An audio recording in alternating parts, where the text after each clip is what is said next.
stream's been down for an hour. Going off the street, that's a threat. Yes. It doesn't matter if anybody dies. No, and I understand that, but do we need to make a whole war about it? I don't know. Yeah.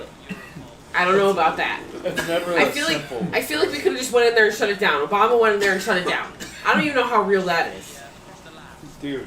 The whole thing is, like, I thought he got Osama bin Laden or one of the two. Yo, I know one got hanged when I was little, and the other one got taken. It's so complicated because literally, he was the president when they caught Osama.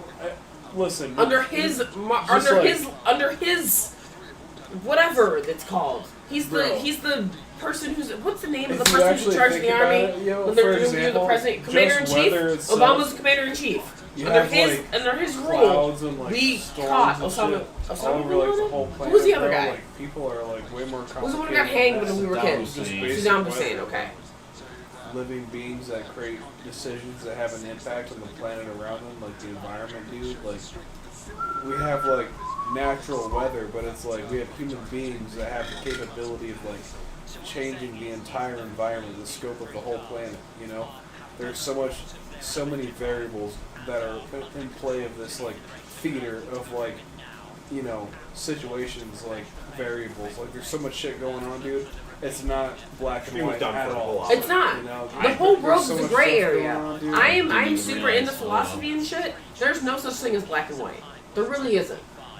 I mean, in certain situations when it comes down to it, yes, there is. It definitely seems like but everything's gray. There is no black and white. There is no right or wrong. Everything's done for a certain reason, because of this, because of that, whatnot. I totally agree with that. But some things are... Wouldn't you agree that there's like hope, though? Like, it's not like we're totally cooked. No, we're fucked. If Trump continues to be president, we're fucked. There's plenty of hope for like humanity existing. No, I don't. There's hope for humanity as a whole in the entire world, yeah. America, absolutely not. We're fucked. No, we're not. We're fucked. We're cooked. No, we're not. Unless this man gets impeached, we're cooked. That is not what we need to be hearing about. You know, but if this man gets impeached, then we're fine. But if he doesn't, he continues to keep destroying America as he has in the first 100 days, we're cooked. Who knows? I want to put my input on. No, Josh, do it. I'm not that political. I would like to say that Trump is a fucking puppet that people are targeting as their fucking. They make the president the guy that everyone wants to fucking attack. How many times have I said that? Other people are How doing many times the have I actual fucking said that? shit. How many times have I said Trump's not smart enough to do this shit? He is literally just doing what people tell him where the money goes. He is not actually. I don't think he's not actually a bad guy. He is a bad guy. He's a bad person. He's not the one implementing these things and doing these things. He is being told what to do because that's where the money comes from. How many times have I fucking said that? He is the first person that has ever said that. Ever. I have said that around so many fucking people and they're like, nah, fuck Trump. I've said that. Yes, fuck Trump. Because he is, in general, as a person, a shitty person. He is. He is going for the money. He is doing what the money is telling him to do. He is a puppet. What? The Secret Service is going to be knocking on my door. Watching our screen. But no, seriously, you were the first person who has ever said that. I mean, all Kyle politics has because agreed. none of it matters. Yeah. None of it fucking matters. No, it doesn't matter to you. It doesn't matter to you. Were your rights taken? Josh, were your rights taken away this year? It doesn't matter Josh, to anybody. No, Josh. I don't want to argue about politics. I swear to God, I'll literally just go to Why are you going to argue with me? I just want to... It does matter to honestly, me. We just shouldn't be talking about politics in general because it never turns Of course, when it out comes to women's rights, we don't need to talk about it anymore. We're It's all not. on the That's same not. page. There's no reason to fuck what I argue meant. about dumb shit. You know? I'm saying, in general, no matter who people vote for president, no matter who people vote for senator, no matter who people vote for governor of your state, no matter who anybody fucking does, it doesn't actually change any outcomes. It never has. Yeah. If Kamala was president, she would have tried to get Roe v. Wade back. She would have tried to. But it probably would have worked. It doesn't depend Actually, on her. no, it probably wouldn't have. If it wasn't for Trump being so fucking stupid, all the people who voted for him probably wouldn't be regretting their vote right now. So, you're right. It doesn't, like, the president is one part of it. There's 9 I other know that pieces he's that not have the to fit one in. that makes... But Trump has somehow found a way to go make everything go his way. And he has turned back on every decision he's made in the past 100 days because it isn't working out. And he's being made to look stupid. Because it's not his decision. He's just going. he's just doing what's gonna make him the most money and what's gonna be the most successful. So if that means going back on what he said, then he's gonna go back on what he said. He's gone back in everything. Yeah, that's what I'm Every saying. single thing that he's done, he's gone back on. Including the immigration, the ICE shit. He went back on that today. Or yesterday. It was yesterday, I think.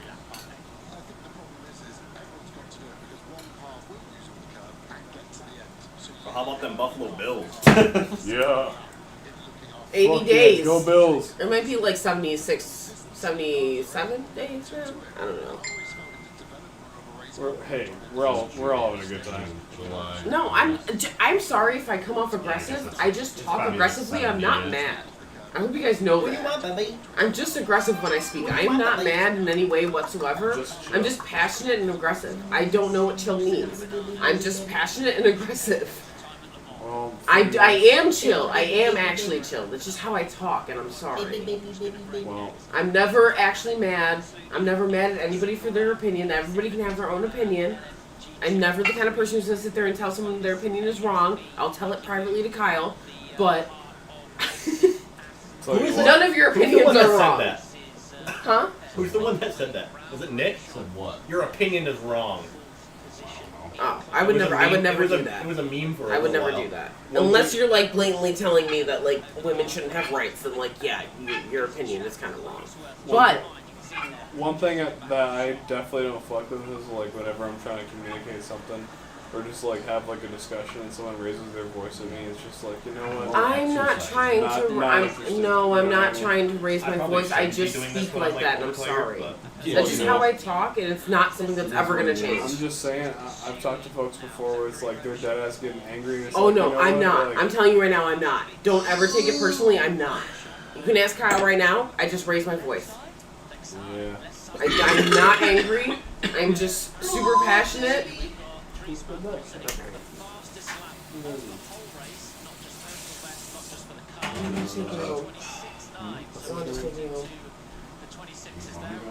I mean, I don't care. You can come back here. Oh. DJ. Jesus fucking Christ. Jesus fucking Christ. Kona said. What's Jesus? We lived the entire French lifetime. True. It's been daytime for a little while. It's been daytime for like 4 hours. Yeah. Are we having a good time? My cock is so hard I'm right now. having a great time. Why can't I get rid of the orange? That's one of my big kitty. Is it like a special edition thing? No, it's just the 1-1. You know why it's called the 1-1? Why?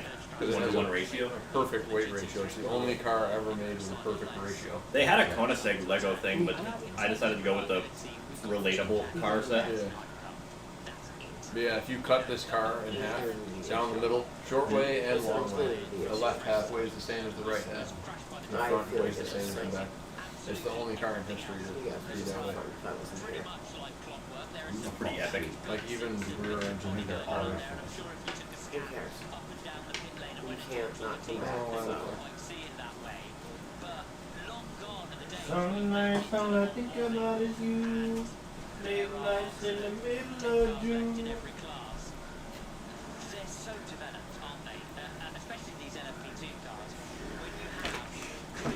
I'm sorry.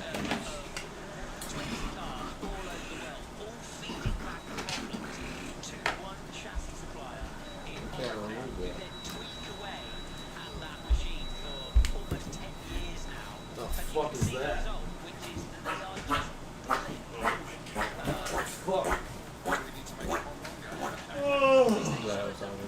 Are those pizza? Yeah, they're in there right now. Okay. I didn't know if they were putting them in or not. I put them in.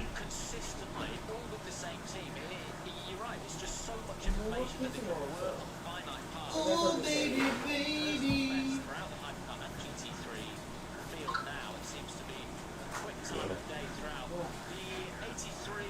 Cool, bro. Huh? You're cool, sister. Yeah, we're cool. I just feel like I should go. Alright. I don't know. I just feel like I'm causing. I don't know. I feel like we have a happier time if I'm here. Nah, just relax. I am relaxed, but I feel like I don't know. I just feel like Honestly, I think you're just in your own head, to be honest. Like, honestly, if you just stop giving a fuck, then you'll have a way better time. Don't give a fuck. Good. I just don't give a fuck. But I don't want to be ruining your guys' night by being here because I You're have not ruining any of our opinions nights. that other people don't agree I with. mean, we're just like sitting here quietly playing video games and chilling. You know, we're not don't really want to argue about politics, that's all. Yeah. That's like, hey, opinions are like, you know, everyone has Assholes? Their, Everyone has one? We don't really Everyone have has to their own share opinions, you know, our it's views like- on politics right now. It's like, dude, even if we disagree on things, we're all None of us homies. are actually disagreeing. I just feel like you called me aggressive a million times tonight, so I just feel like that's not a come at you. I am aggressive. I didn't mean to personally like. Make you It's feel not. bad. I know I am, but I feel like maybe it's wrong to causing an issue. Maybe I should just go. Not at all. I feel like you should stay longer as long as you're having a good time. You know, like you're just one of us. Just don't like like hang that? out, just chill. Like it's just not a big deal at all. Just relax. All in a great time. Maybe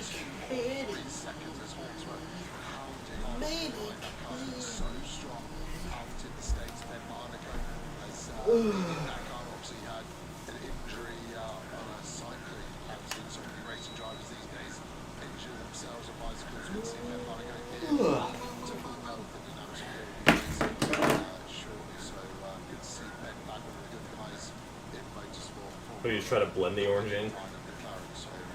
Yeah, kind of similar shade. It is kind of weird that it doesn't. I was like, what can just go with it? And that and the 1-1 thing doesn't go away either. Right, isn't that weird? What is it? On the side of this car, the 1-1 right there, and that orange dash. It stays orange, you can't paint it. Yo, this cat is such a fucking adorable meatball, dude. Look at him. He's a big meatball. Wow. Wow. Diabetes. Wow. Get over here. You thick fuck.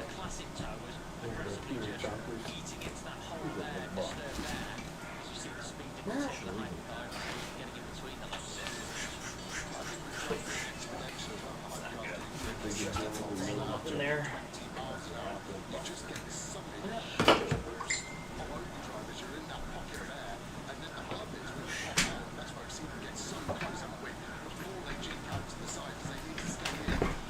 Yeah, big chunks.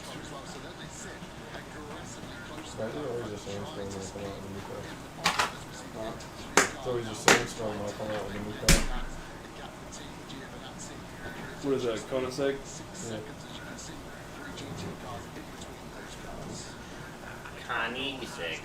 Koenigsegg. But what he said. It's a sandstorm, brother.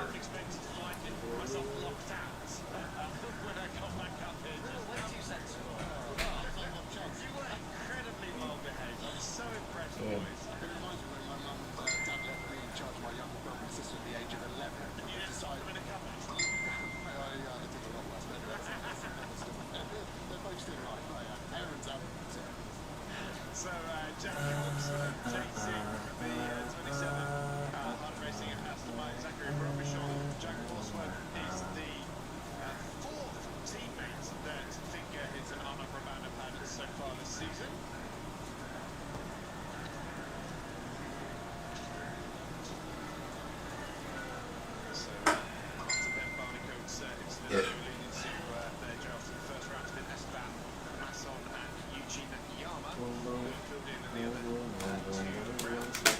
I am still dreaming of you.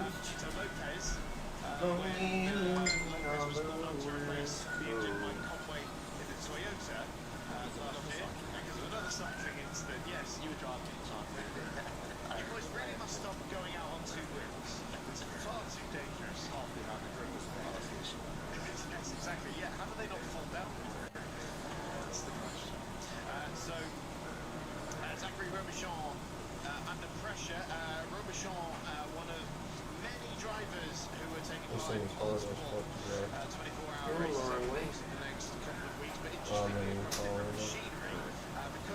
I don't even know where it keeps leading. I think it's the fucking AI thing. It's like, Do the new race. Oh my Yeah, god. it wants you to do that race or whatever.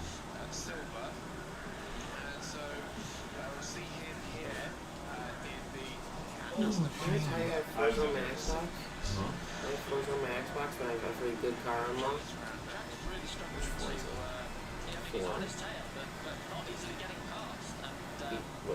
With the Forza, I mean, I know it's Forza before this, but on any new console of the Forza? Is this 5? Horizon 5. Oh, I have. Do I have 5 or 4? I don't know. I don't remember. I did have the newest one in 2023. so 5. So I don't know. okay, when so I this have one came out. Forza 5. And I have all of the good video, every single good vehicle unlocked.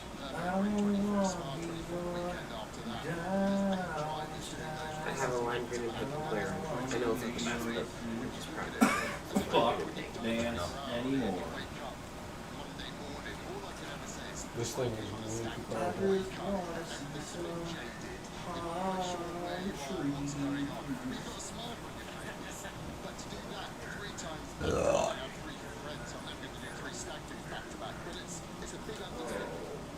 So, you said 8 drivers. I'm making 6. Okay. Let's run through this. Okay. So most of them are factory drivers. So the easy one, Raffaele Marcello, so is he here in the hypercar, and then we'll be in the GT3 car with Rover, both In the big black boots and I was okay. When do you put those in, Josh? They're done. Oh, they're out? to the next 2 24-hour races. Calvin Van der Linde, who's also in the WRT BMW with Rover, Nürburgring, and then with WRT as well. Maxi Martin, as we'll just call this over here as Jack Walshworth finally pulls out of the slipstream on Zachary Robichon with the LMP2 car chasing them down as well, but Alexis will have the line going through the next right-hander. That LMP2 car has to take a little bit of extra space on drivers right, but eventually the track should come to Check the dishwasher top row in the side. let's go through into fifth position. What did you use it for? It was used for something. I don't know what for. So there should be another one in the dishwashers. All the clean dishes are in the dishwasher. There's also the Iron Links back here, and then gets me to both Nürburgring as well, and then Merck Hartog. It's like you're making that for yourself. Then the dynamic portion next week, the portion here as well. Who else is on your list? Yeah, I guess. A 10-piece I don't menu. believe he is. He's doing 2 of them, I believe. I thought he was definitely there at Spa. I mentioned program. He's in the Mercedes at Spa. But what I also find interesting as well is the number of drivers who are doing it across different categories as well, because obviously the Nürburgring and Spa, they're GT races, with the average type of drivers here, who are then switching over to GT machinery for the next couple of weeks. So 6 of them are in LMP2. That includes Colin Broad, who's racing for Nielsen this weekend. Sebastian Alvarez, the The next big black boots and I was for okay. APR, George Kurtz for APR, and Paul Carrera for BDS Planets. And then a number of the hypercar drivers as well, which includes Alessandro I would just like to see some palm trees. What song even is that? I just saw that. I know.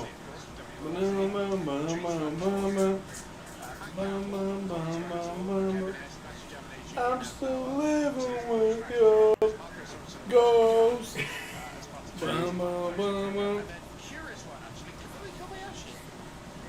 Lonely and dreaming of the West Coast. I just wanna see some palm trees. I don't wanna do your sleepwalk dance anymore. We're missing a very crucial part that probably says the name of the song in it. Yeah.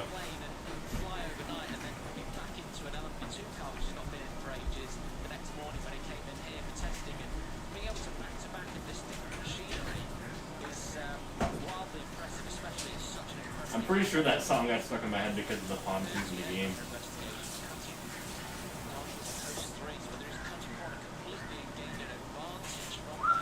Let's see if I can think of another random song. Dude, it's like a fucking Rolodex in my brain. There's music that I want to show you. Musica! Yeah, I wish we could just put it on in here. You can turn it on in the other room. So That's you what I don't was get going to say.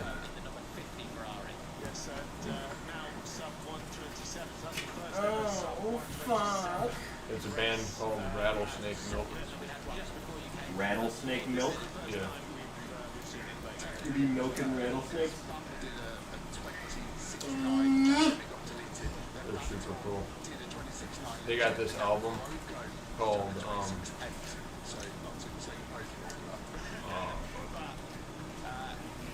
I don't know, something Delivery, like, not DiGiorno. something stupid. They got really stupid like names for shit, but then the music's very serious. Like it's all really heavy topics and like storytelling and stuff.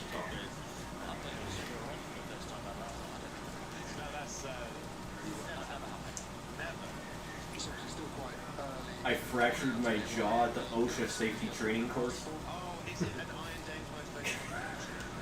How? How did you do that, bro? I don't know, it sounds like a sick metal song though. Fuck yeah, it would.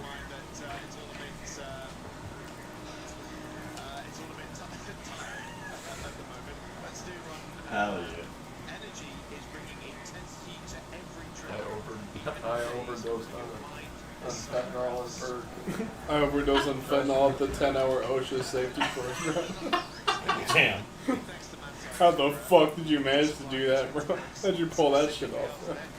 Bought a meatball flavored vape from Goodwill and now my arms won't bend. Now my arms won't bend.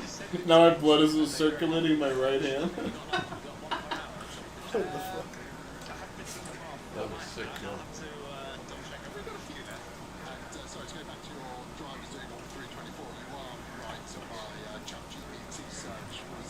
Very nice. This thing's stock.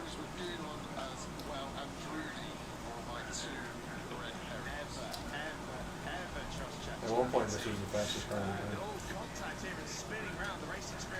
Remember that, Josh? And then Forza Horizon 4. Oh yeah, you're right.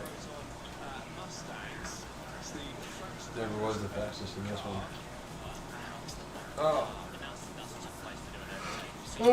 I'm pretty sure it's significantly slower in this version. It doesn't seem too ridiculous. It's fast as fuck for stock.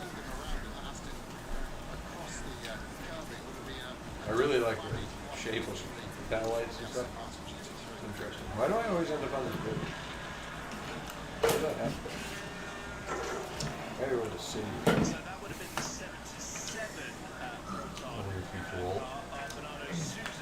Later in the couch, later in the couch.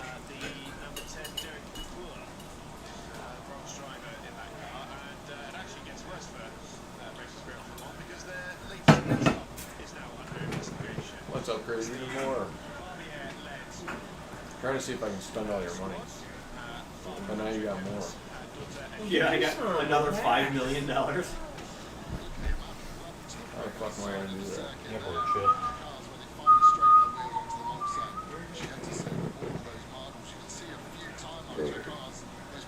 Kitty likes to do whatever he wants to. He doesn't like being tied down. You literally ripped the blanket away from me. So I was like, here you go, take some. And then he didn't want it, apparently. Whoa, dude, Dale Earnhardt drives that Ferrari? Yeah, bro.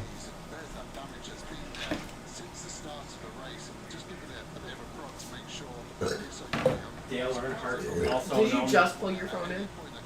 Like Yeah. just now? Yeah, it died. Dale Earnhardt, also known by his full legal government name, Dallas Earnhardtington III.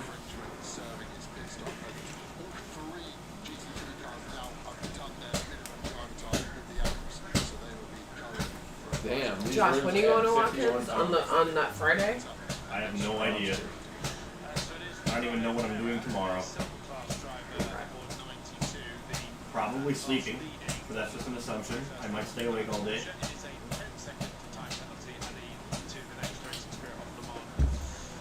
those are pretty nice. I like those ones. See those? Yeah, those are pretty cool. Wild looking right there. I thought they were deeper. I kind of wish they were deeper.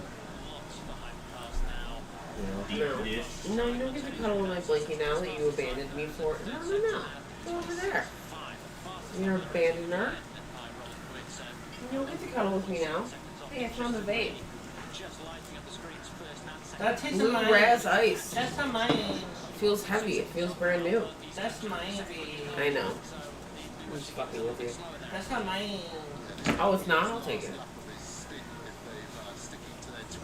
Could you please possibly hand a young brother his vaporoni?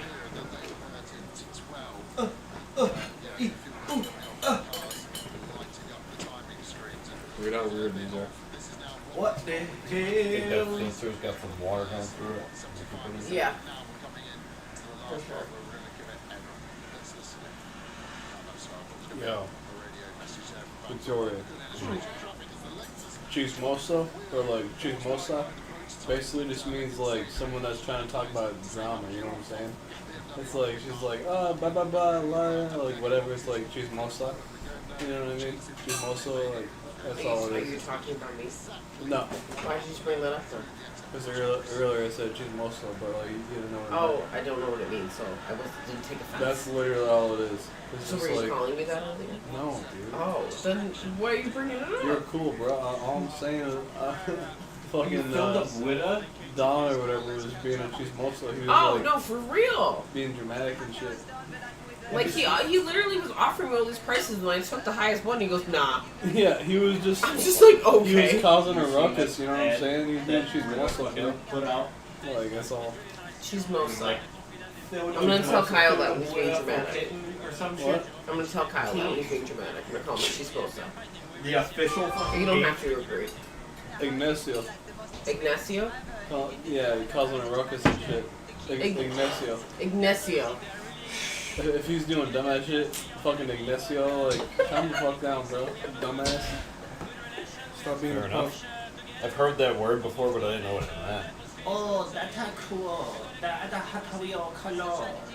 Ignacio's just like, you know, I've heard that word a million times. I feel like I've never just heard like- it defined that way. it's just a dude causing a ruckus, you know what I mean? Ah. He's just like, you know, More like like, Jacob, but he yeah. just fucking being Ignacio. You can be that too. No, I know. You were this morning when you woke me up. Jacob's been known to do a little trolling. Surprised you didn't wake up your whole house. In a chismoso is just like someone that like, you know, talks shit, like talks drama, like, you know, like just dramatic, dumb shit, you know? That's it. A candy apple Just red. doing it. Candy Ignacio. apple I red was trying to put it for like on top of the Candy thing right there, apple. but that's fine. I just don't want you to like. What is it again? Ignacio? Ignacio, Yeah. Ignacio. And chi what? There's not enough Chismosa. carbon fiber on that. Chismosa.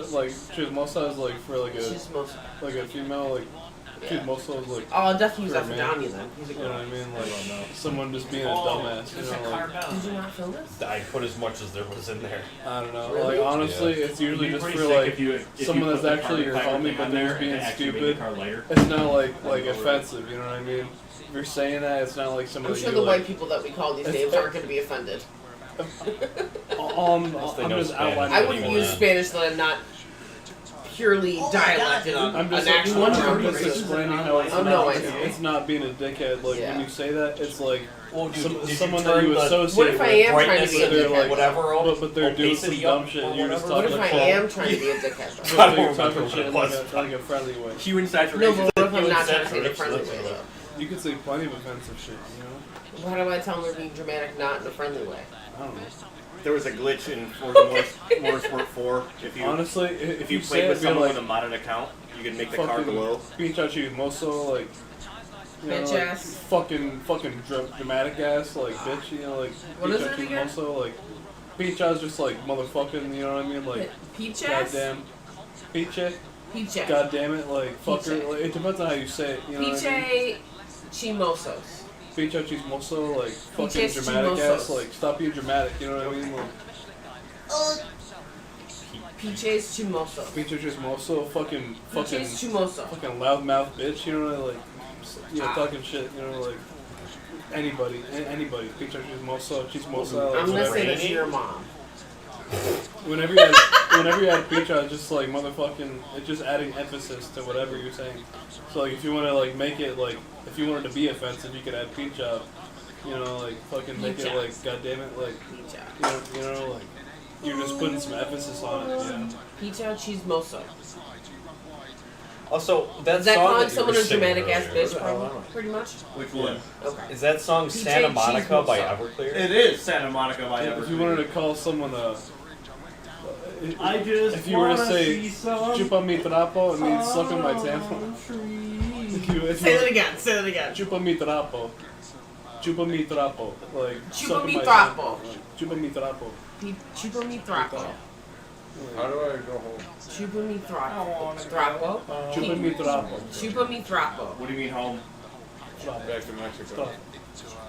What is this? I'm definitely gonna tell so many and people to then suck on my drive up to tampon. that, I'm gonna tell your mom to suck on my tampon. She's gonna be like, Don't say ha ha that. ha. No, I'm gonna tell her it means I love you.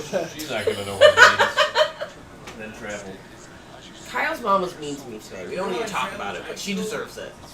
She totally deserves it. You wanna know how to call someone a, alright, this is kind of fucked up. You don't know how to, Nah, tell me. it's pretty offensive. I don't give a shit. I'm the most offensive person in the world. What do you mean? I'm pretty sure I've offended all of you at some point tonight. I don't want to sound like a prick here. I tried to get your attention, you go over there instead, Durst. Okay. Who wants the cozy blankie? That's fair. The blankie Can't blame burns all the Durst. cats. This shit's soft as Come shit. here, It Durst. is. No, he's mean. He's my homie. Apparently he just doesn't like you. It's fine. No, what is it? Tell me. If it's mean to females, I don't care. It's not. Okay, then what is it? It's the F word, but for like, it's like insensitive to like, you know.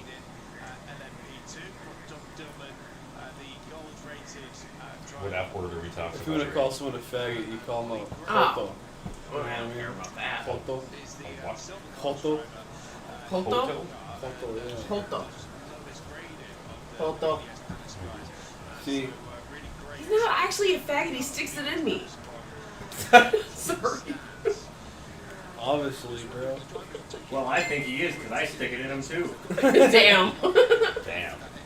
Who else is sticking I it didn't in even- my I man? didn't even know that. Damn!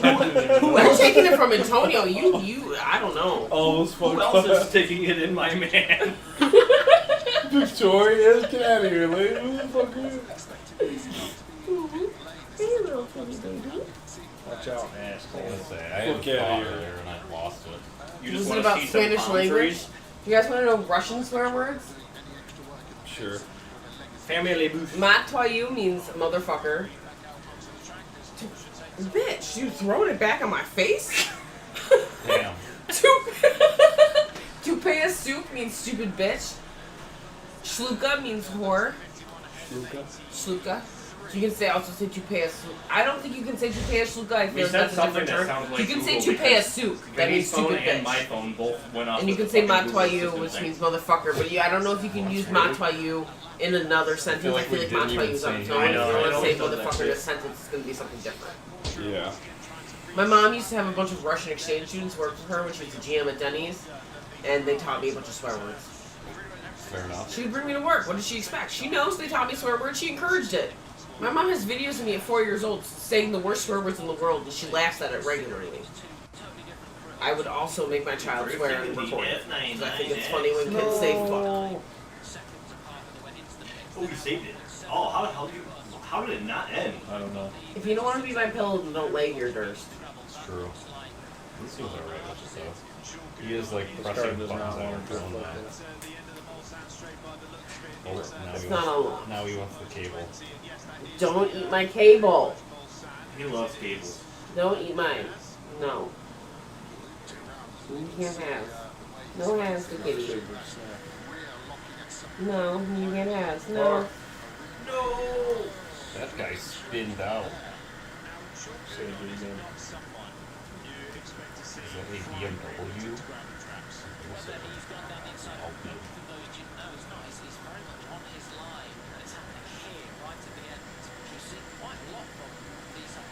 Durst just mad. I can feel him fucking his tail on my back.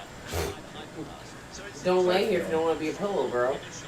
Why pillow? What? Why Hold on. pillow shaped? It's not pillow. I don't know. Wide pillow shaped and in pillow location. It's not pillow. Don't be mad. You put yourself here. You can get up if you want. You can leave, If not friend, but you're if not friend, because you like it. Yeah. It's like a picture of a bear. He looks so cuddly, big guy. I just want to give him a big old hug. We can just sleep on him like Big me. man. I mean, these things are alright. If only Pika was like this. Can we trade cats? I like this one. But Pika will love you too. He just won't be in your face all the time. That's a lie. But he'll love you too. Ah! I'm not laying on your asshole. Put your fucking butt back where it was. If you don't want to be a pillow, don't be here. No one's forcing you. Yo, Josh. What can I do for you, good sir? Can I open these chicharrones, bro? Oh, the chicharrones are all yours, brother. What are chicharrones? Chicharrone, man.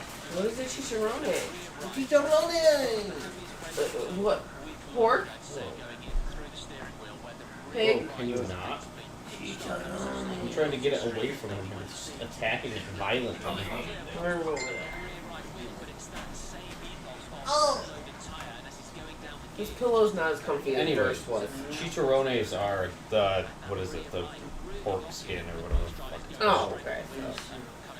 Quite literally, chicharrones. I still have a bag of plain I saw this chicharrones shirt. at our house that has never been opened, and they are Josh's. What is it? Plain chicharrones. chicharrone. And they're unopened and they're still there. Fred tries to eat them, but the They're bag's probably unopened. garbage now. Huh? Probably garbage The bag now. was Yeah, I unopened. just threw out your salt and pepper ones that you I saw this left shirt. at It was Watkins white Glen. and then black Just leather. because they were It like said, in "Get a me basket beer, that I I'll wasn't kill paying myself." attention to. Yeah, well, we do Kill that. myself, bitch. We're like, look at all these snacks and things we have, and then we tuck it Fucking away and then forget what it is. No, seriously. I saw another one that had a Nike logo. That's why I try to leave them and on it the said, side of if the I don't bed. make this jump shot, But then I'll it kill gets messy, myself. so I put them all away and I then was I like, get oh them my out. god, that's Holy sick. shit. Like, I'm pretty sure there's a whole pack of me a Slim beer, Jims I'll in there, kill but they're myself. mild and they taste weird. It's just a shirt. The Nike swoosh. If I miss this jump shot, I'll kill myself. Gnarly. That sounds reasonable. Lonely and dreaming of the West. Just like, Oh, side don't even trap. play basketball. I swear. Gravel out. That's so funny how they just go grab it like a claw machine.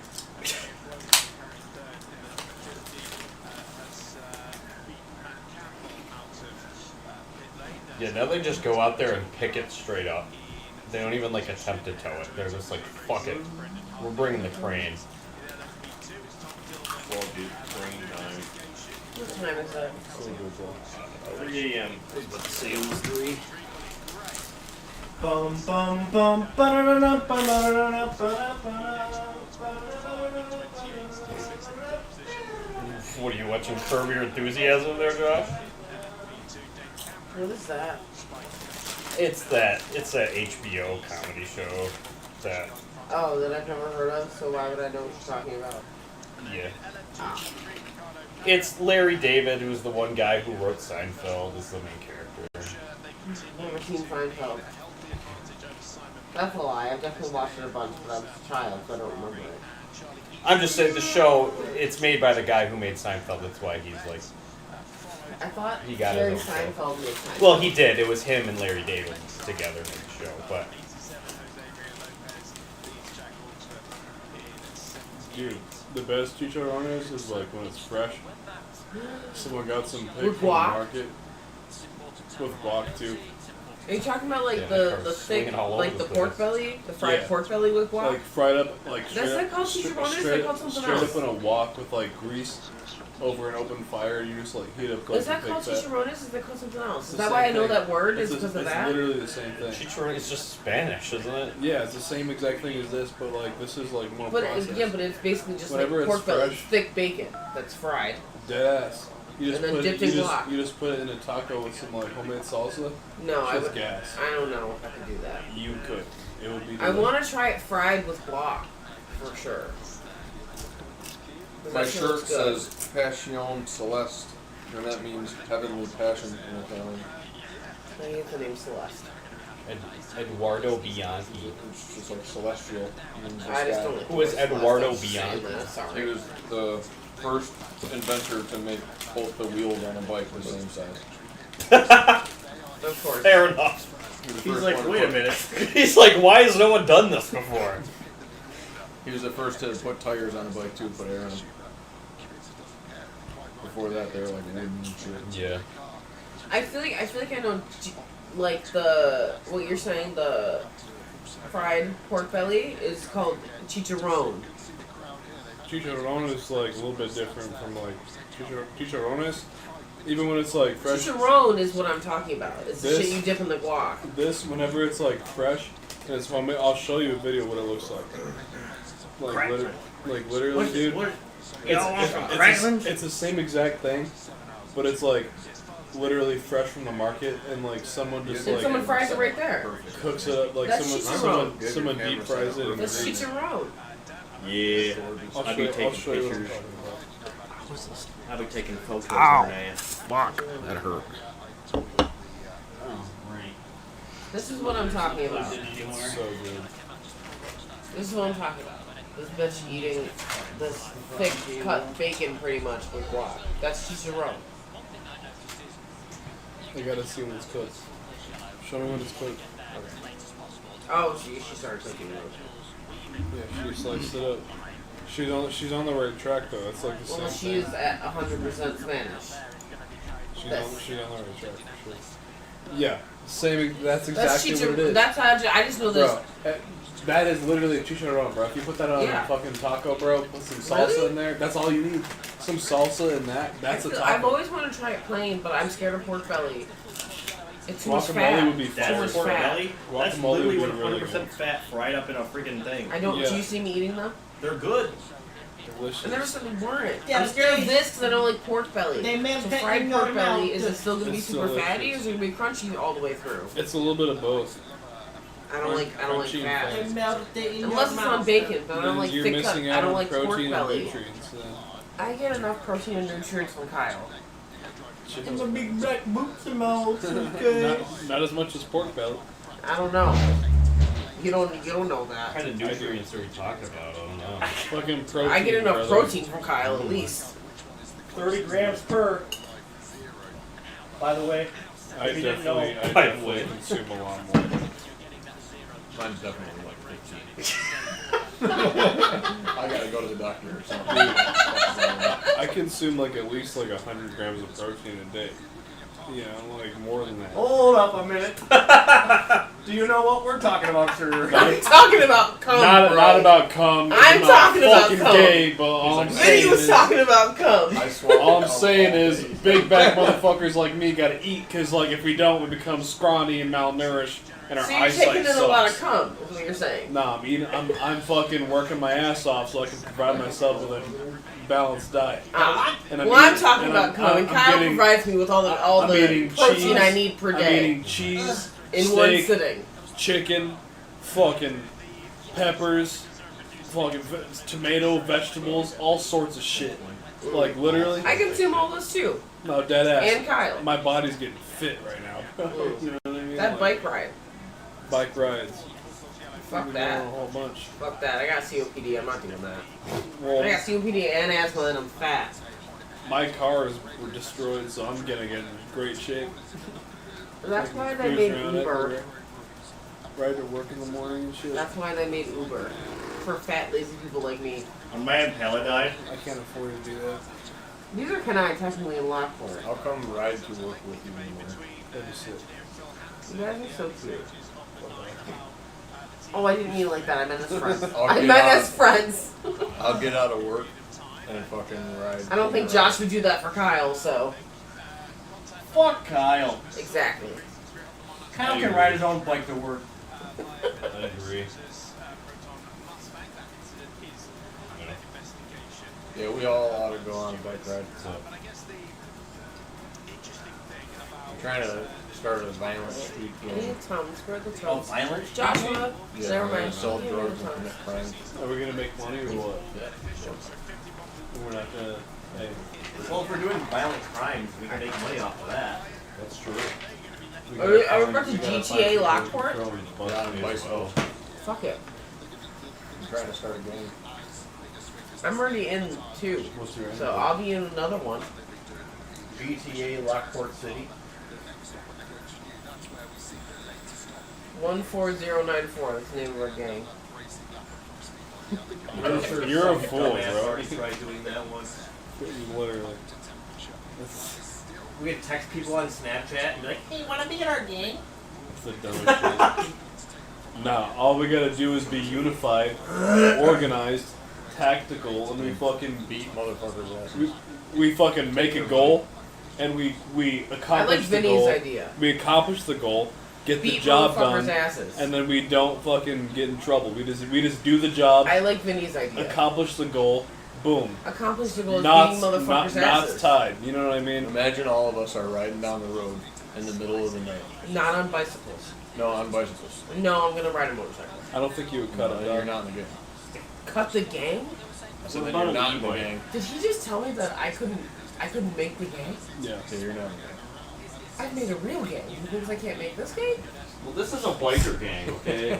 You don't even know, dude. My mom is part of several biker gangs. It's a bicycle gang, okay?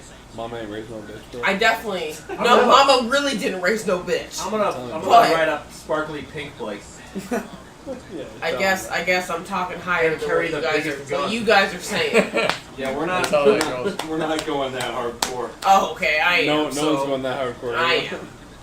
I'm gonna cut a motherfucker's face Yeah, in public. fucking flamethrower to that Yeah. bitch, bro. Broad Vinny, daylight. you sound like me. Just actually Machine gun. committing like violent crimes.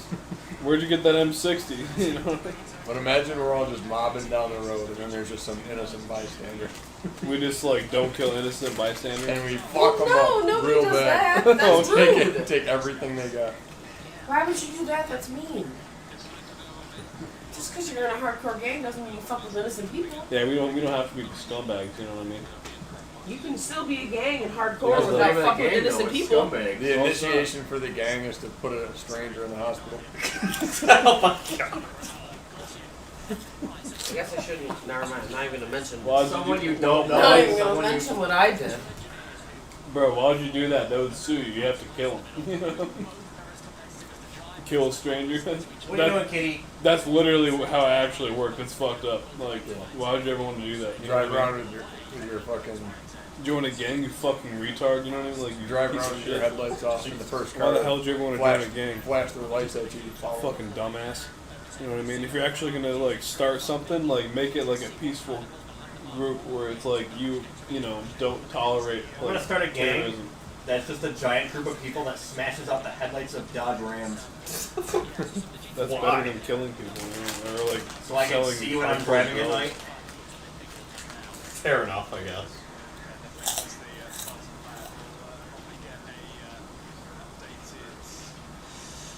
Yeah, I'm talking the kind of gang where we sell fentanyl. Fuck no, dude.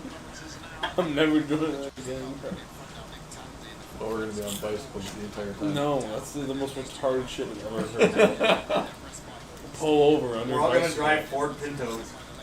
Ford Pinto Rear end each other. with the self-destruct button on each one. With 10, with 1 metric ton of TNT. The person with the least explosions in their Ford Pinto gets to be the leader. Huh. How about the one with the most? Then they die, probably. But you would be like leading the charge in the corner the whole time. You know? You have the most to lose. Fair. But everybody's Ford Pinto explodes, so it doesn't really matter. It does matter because you would make the charge like as best as it could because like you have everything to lose. So like whoever is leading the charge, like they get the most explosives and you would have everything to lose. No. Ford Pintos just explode on their own. True. We'll add more bombs though. Yeah. Yeah, we'll just put bombs in We're all gonna die, you know. Okay, so it went from a violent gang to a suicide cult. I guess. No, it actually went from a violent gang to a peaceful gang, then to a suicide cult. Yeah, it did. I was never talking about peace. The fuck are y'all talking about? Antonio was. Really am. Of course. And he's like, let's just not kill ourselves. How about we? You know what? post some Let's not start again. shit? Instead. You know what? Maybe this cult business is. Let's all go get our PhDs Maybe this is all bullshit. We should and just start fucking medical practices. gay. Start That's a gang. a gang of doctors. No gang of doctors. What are you gonna do? Join the fucking sell organs? Yeah, that's actually. That's fucked up. Why? If people are willing. I'll be a No, Well, that's won't be fucked willing. up. They will not be willing. There's enough people willing that you'll be That's able why to it's find the fucked willing. up, dude. That's But why there's it's enough people fucked willing up. that it doesn't have to be fucked up. I So would when people take a need money, motherfucker's heart. you can find some homeless You're man on the goofy, street, bro. take one of his kidneys You're for 60 goofy, grand. dude. I'm What are you goofy. talking about?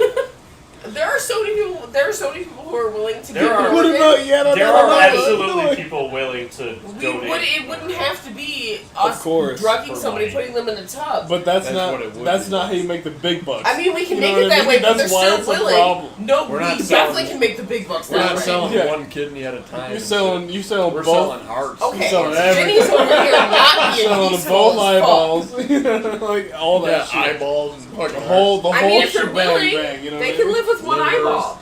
all that shit. They could. They can live with They one eyeball, one definitely could. kidney, half their liver. This is a business. That's We have like to make 300 money. We grand gotta pay right rent. You know, like we're saying This all is that a shit. business. Oh, so we're not. Everything So we we're can. not a peaceful gang anymore. No shit, that shit's out the window. You're never talking about. You're gonna make me feel bad. We're Now not you're. making Now we're money. not peaceful anymore. It's Okay. a town full of people with one kidney and one eye. There's so much competition, we have to cut out the competition. Because of the local bicycle. There's enough crackheads in Buffalo. We figure it out. Yeah, the local bicycle gang. Yeah.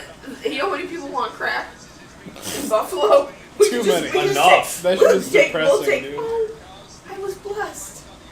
He just came to home with me. But yes, there are enough people who would like to buy crack in Buffalo. Shit, I'll sell my kidney for 60 grand. No. I don't know how good it is, but Don't say that. That's crazy. I would. The fuck? No. Are you kidding? I mean, you can live with one kidney, but your body runs a hell of a lot more inefficiently with only one kidney. Yeah. I drink too much for that. Yeah. So what do you mean? It's not it's half my liver. Kidneys are really important when it comes to drinking, I guess. Yeah. Maybe that would just help me not drink anymore. Fuck you. You Yeah, I just, don't- like motherfucking each other. I don't know how that works. I mean, obviously your kidneys are He's trying to just... give him the controller. Bruce just came to me. It just got over with me. You're such a cutie. In the big black boots and my old suitcase. My kitties don't do this. I'm taking them. Say goodbye. Say goodbye to Hollywood. Say goodbye. Say goodbye to Hollywood. Say goodbye. Say goodbye to Hollywood. Say goodbye. Say goodbye to Hollywood. Josh should be saying goodbye to his cat. Mine now.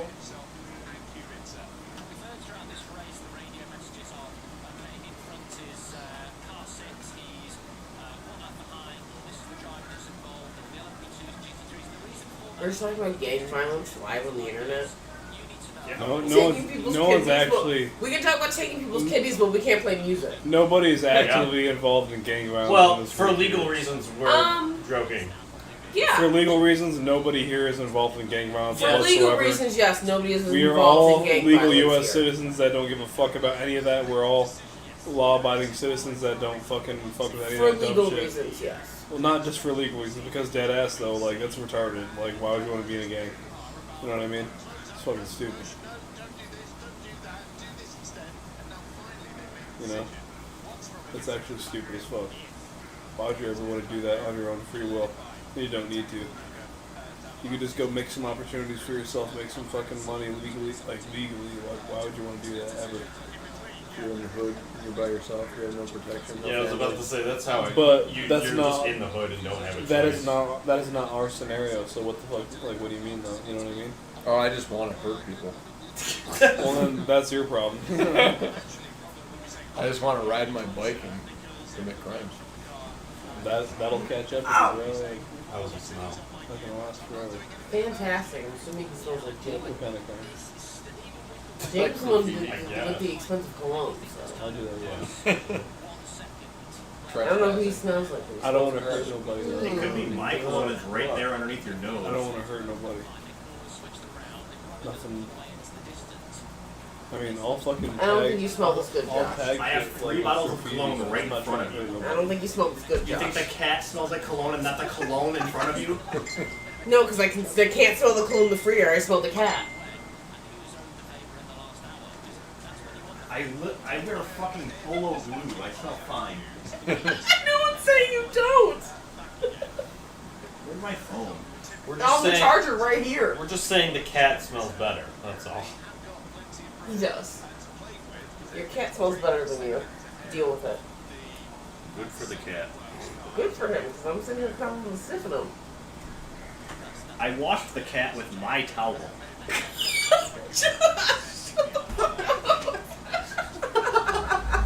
I'm just putting that out there, by the way. And I'm pretty sure Jacob was holding him, and Jacob is a collector of fine perfumes, so. Fine perfume. Tell Jacob that's what I said. He's a collector of fine perfumes, not colognes. Toilet water? Yeah. Eau de toilette.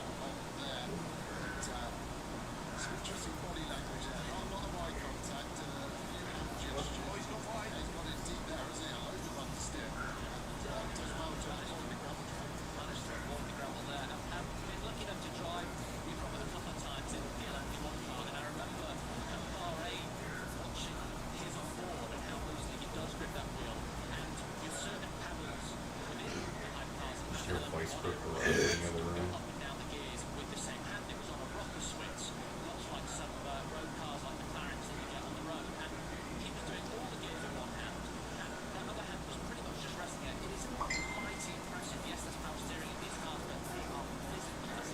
Am I getting sick for Bob in the background?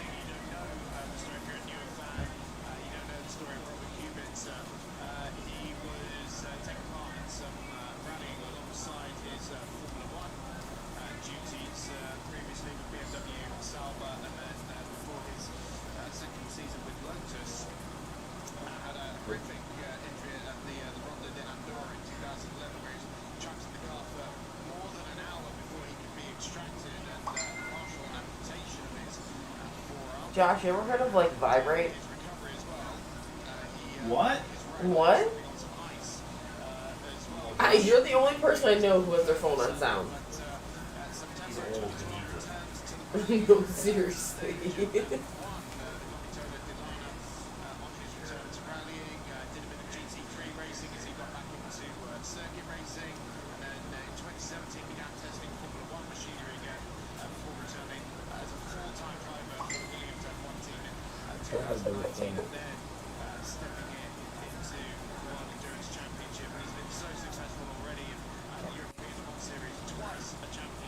Is it fucking 10 a.m. yet? No. It's been 15 minutes. I was about to say it's been 20 minutes since you guys asked it. I'm gonna kill myself.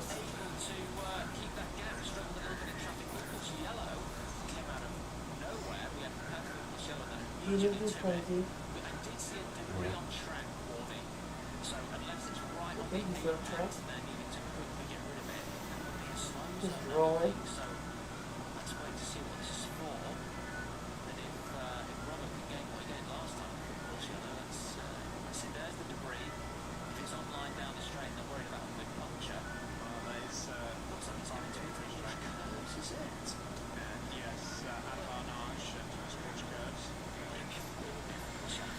Full course yellow.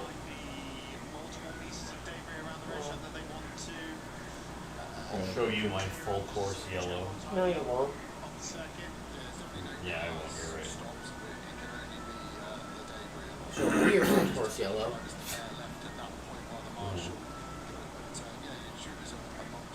Take a load off Manny. Take a load for free. Are those You know? lyrics? Huh? Are those lyrics? I thought it was like taking a load for No, that sounds bad. And a rundown bar across the Take a loan for railroad me. track. Yes. Got a table for two, way in the back, where I sit alone. Think of Think of losing. Why are you not going to join the chorus? I don't even know the lyrics, so no, I'm not. It's been a while.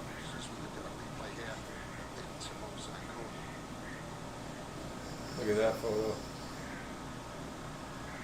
It's pretty sick.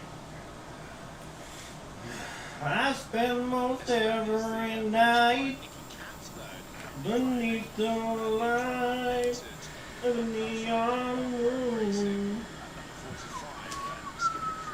Well, if you lose your one and only, there's always room here for the lonely. Watch your broken dreams and turn out the beams of the neon moon.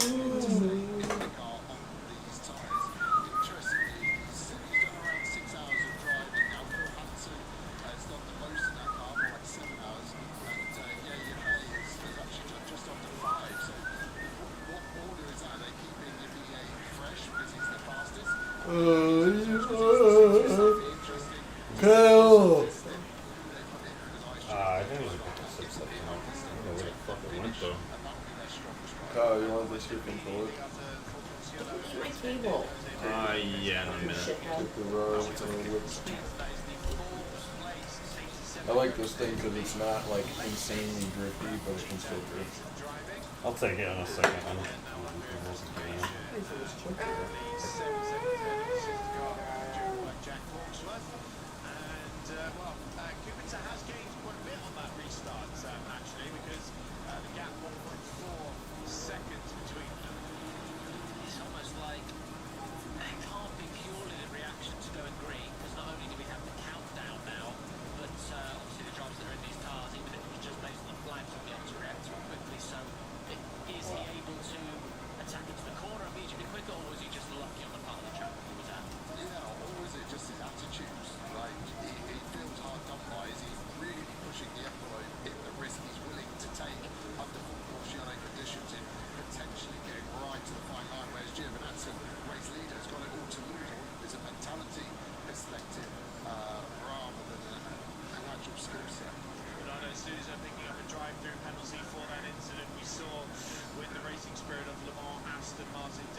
What the fuck? I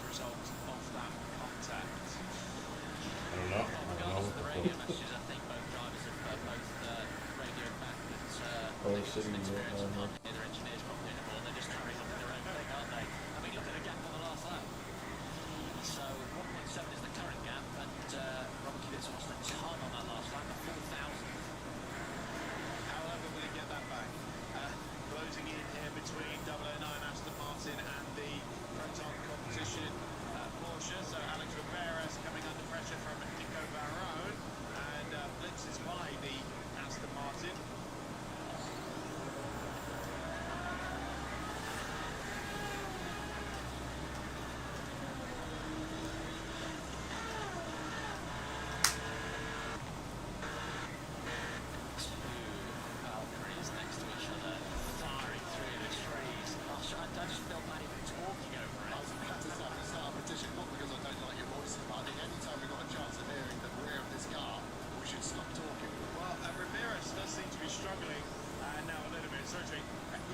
Still another one of those belows.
Yeah. Roll back the common shorts.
Lonesome feeling comes through my door, and the whole world turns.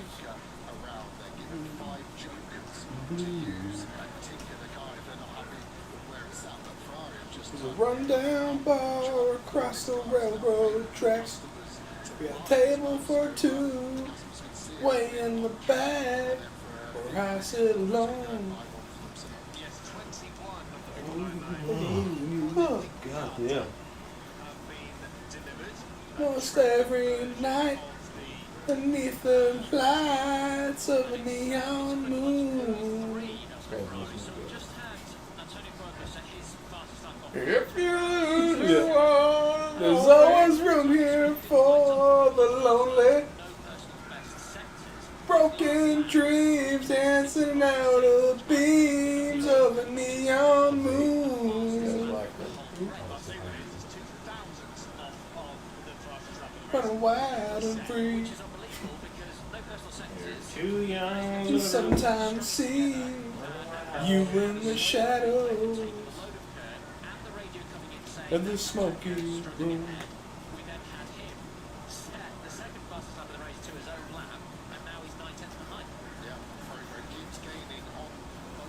You want this fucking thing, Kyle? Sat here alive in my own heart. This guy, dude. Really great here. What a sad song. Fuck you, changed. Okay, that's well, it's not bad. It's the Show me how. right bumper. Certainly when we get the tyre changes in the stop after this, they're probably due. That looks good.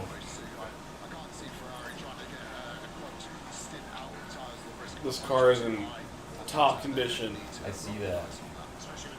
Don't try to underbid me. I know it's worth. True. No low ballers. I know what I got. Serious inquiries only. Serious inquiries only. All highway miles. Yeah. What are you falling asleep, loser? Do you live on the highway? Why are you sleeping? Huh?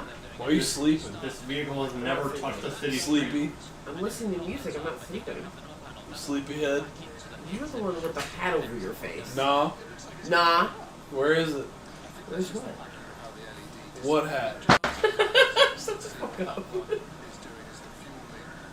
All highway miles. 176,000 miles. Yeah, I'm all listening to Kid Rock right now. body in great shape. Shit's fucked up.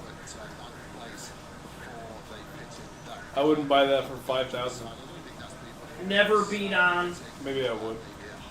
Maybe. I'm just an innocent 16-year-old boy. Just driving my daddy's I Ferrari. drink way too much Celsius to go to sleep. I'm just listening to music. And Is there more of that? Is there any more of that Celsius? Huh? Is there any more of the Celsius? Do I have more? Is there any more of it? Yeah, but it's Kyle's probably gonna want to drink it. There's only a little bit left. It's like unopened or what? It's open. There's only a little bit left. And it's Kyle's. The rest. Well, I guess the kitty fucking left me, so. Yeah, he wants to chill with me now. What's up, bro?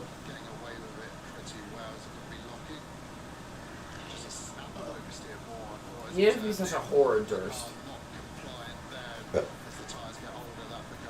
Josh, your cat's a whore. He learned it from the best. He's making bread right now.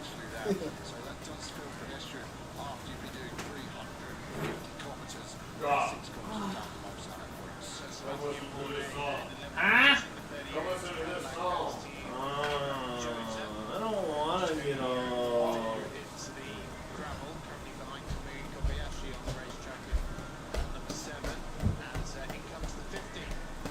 Real quick walking. The first of the Ferraris to blink in this latest stage, as we expected. Yo, Victoria, What? what kind of earbuds you got? JBL? JLB? Yo, listen to this shit, dude. JBL. Listen to this earbud. What is this?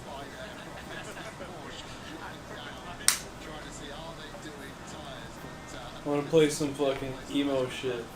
Okay, that's fine. I'm an elder.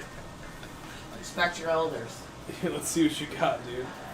For an elder, let's see if you recognize this shit. Okay. Hold up. Here we go. Classic.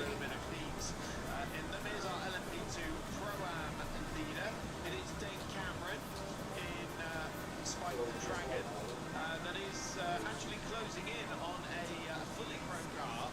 Shanti Guerra's in the Island's Proton number 9 car, and that is for fourth position in the LMP2 category. Dan Cameron now running in LMP this? Devil Wears Prada. I never listened to them. Really? I don't know why. I just never did. That's It wasn't your- anything that's- against them. I just never got around to listening to That's them. like the same time. No, I know. No, I know it is. I just never got around to listening to them for some reason. Tell me what you think, dude.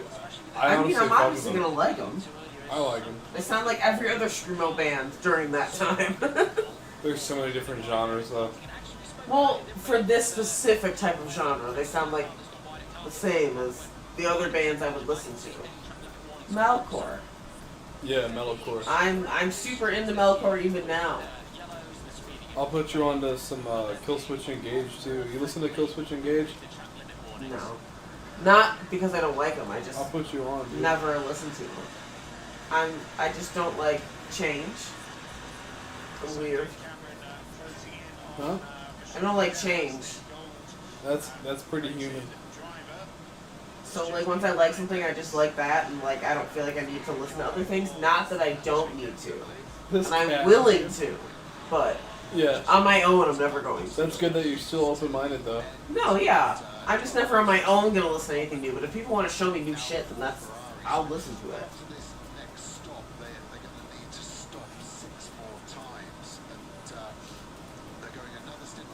I'm pretty sure my phone is playing "Get Silly" by VIC right now.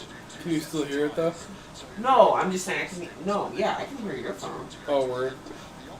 My headphones are just still playing. Yes. Physics. Physics. Physics, bruh.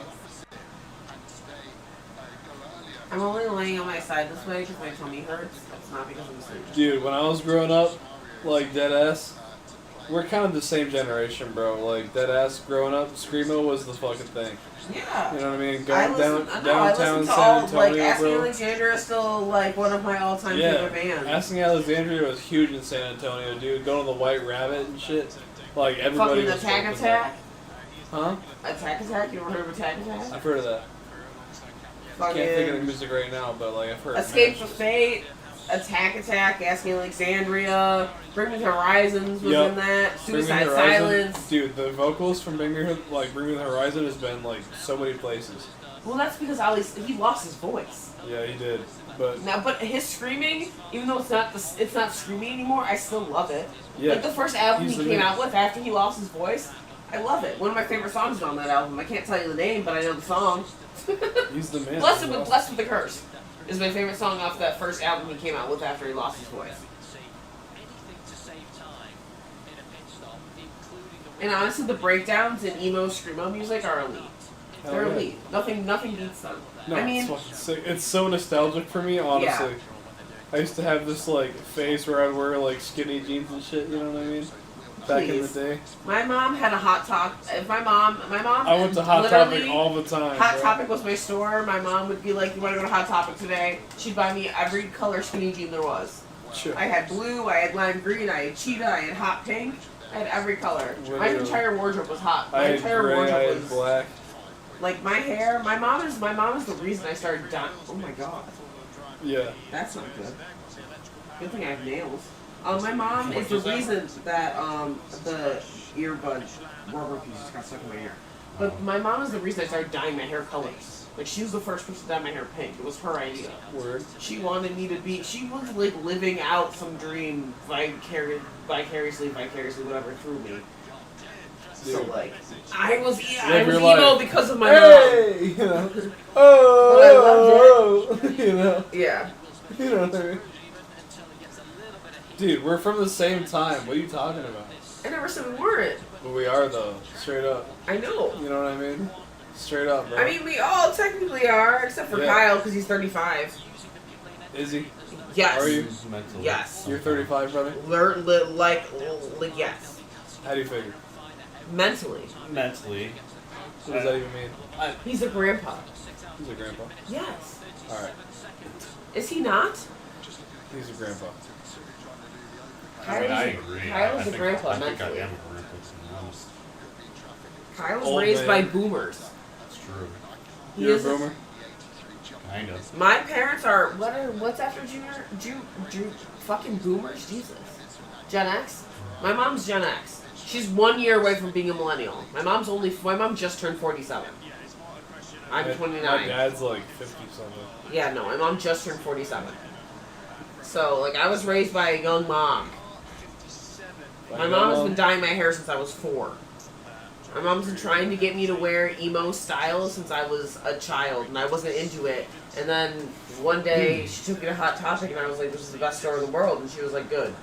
Because this is how I want you to be. And I was like, I guess I'll be that. Yeah. But I liked it. It's not like it was against my will.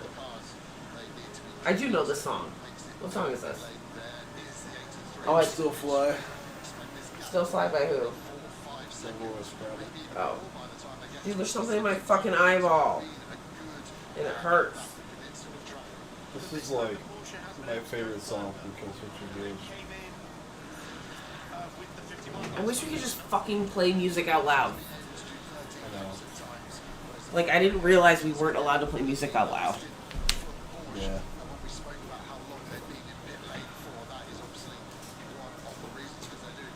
Yo, Victoria. What? Do you see my hat right there? It's over there. I'll grab it. I need eye drops. My eye has something in it. It's fucking killing me. Where is Vinny and Josh go? Are they sucking each other's dicks? I don't know. I'm in the back room. I don't know what they're doing. Josh go to bed? No, they're over there. They're in the Huh? They're in that room over there. Did Josh all of a sudden take up smoking weed? Definitely not. Definitely not.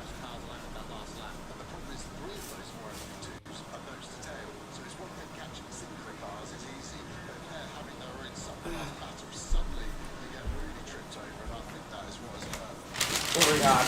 I bought 3 Mike's Harders like I was gonna fucking drink them.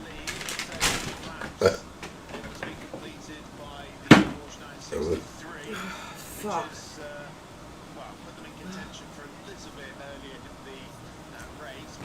Does Vinny like not like me?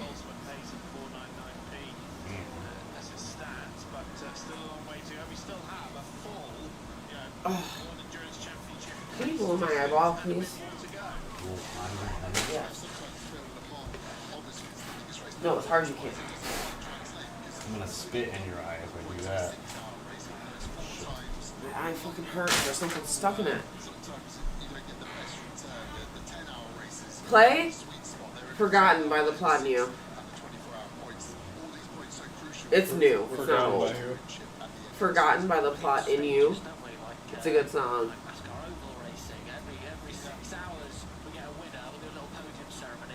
I don't listen to rap. That's a lie. No, it's not. I listen to very, very specific rap songs.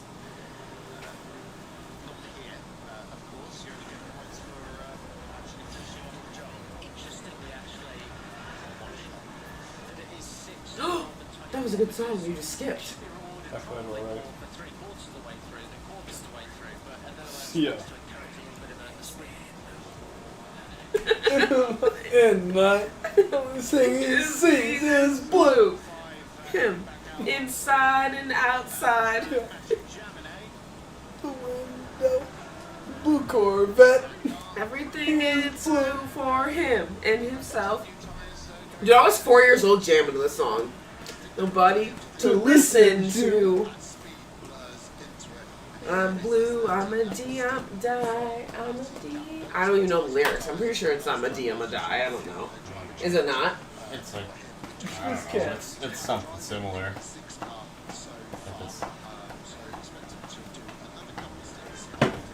Yeah, this cat, bro. Oh my god, my fucking eyeball. Someone take it out. Get a spoon.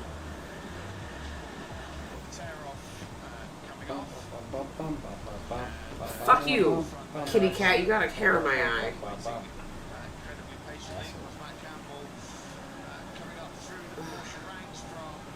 Yes. This is a good ass song.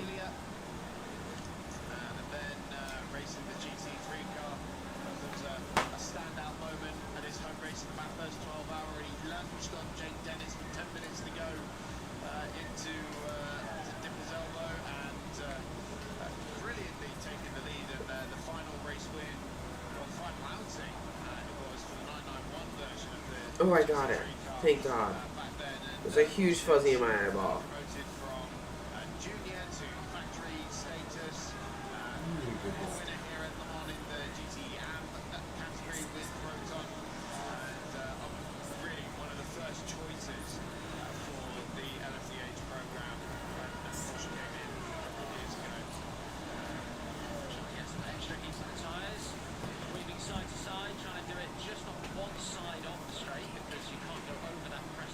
Where the fuck did my vape go?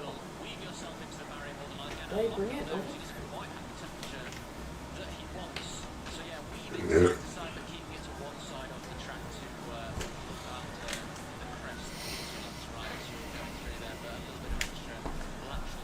Do you not like this song, Antonio?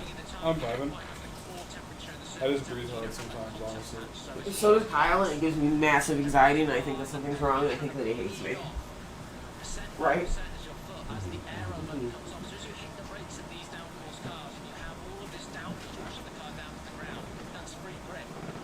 You might not appreciate this song as much. I'm fucking with it. What do you mean? Okay. Dude, can I have that vape, dude? Hold on. I love this cat, bro. He's like, he gave me love fights and shit.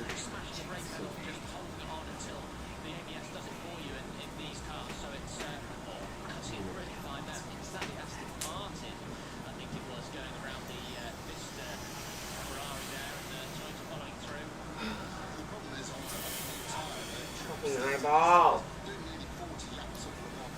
Durst. Fuck you. You got a hair in my eyeball. Look at your careless, chubby ass just laying there, no hairs in your eyeballs.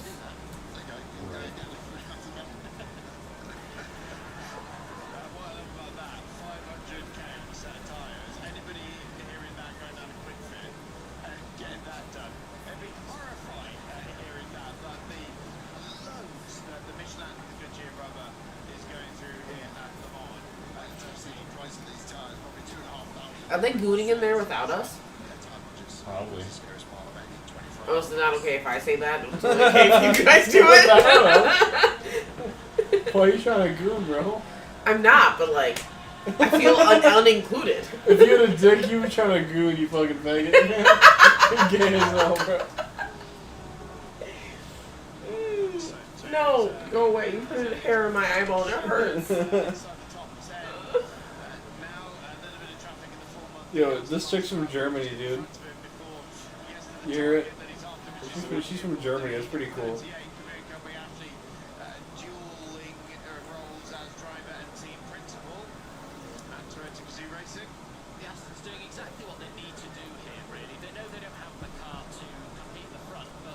He's making biscuits on my fluffy blanket. Yeah, he is.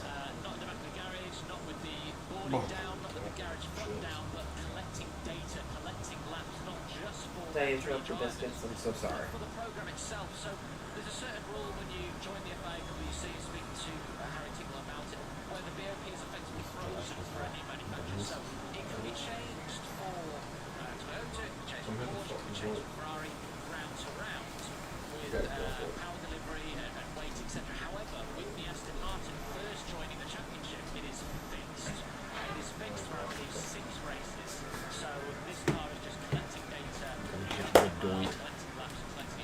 Huh? Okay, I have a hair in my eyeball that's driving me insane right now. I used them already. I need a mirror. There's a mirror right here.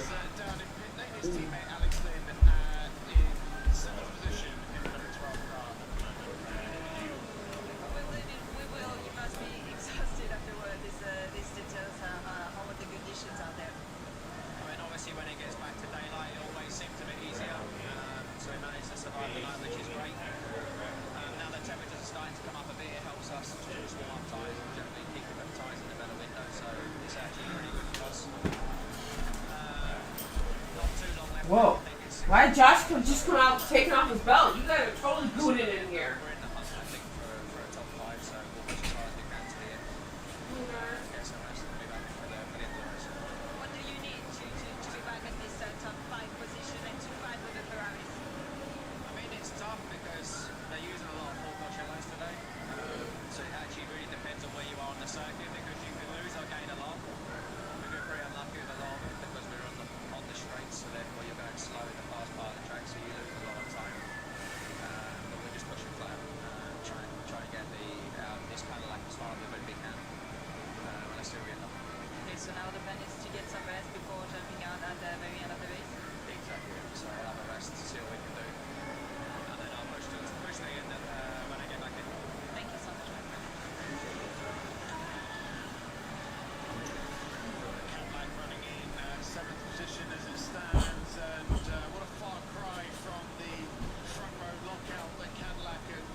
2 minutes off the lead. If we have any safety car in the last hour and a bit of this race, we know how quick Jota can be on one lap pace.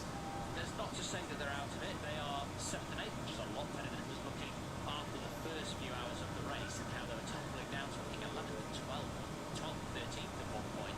So to be 7th and 8th, lead lap, 2 minutes off, safety car towards the end, and you know the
bad.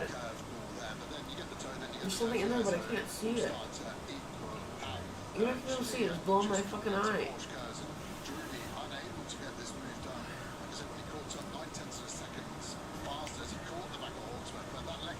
There's something in there, dude. I've been staring my eye in the staring my eyeball in the mirror.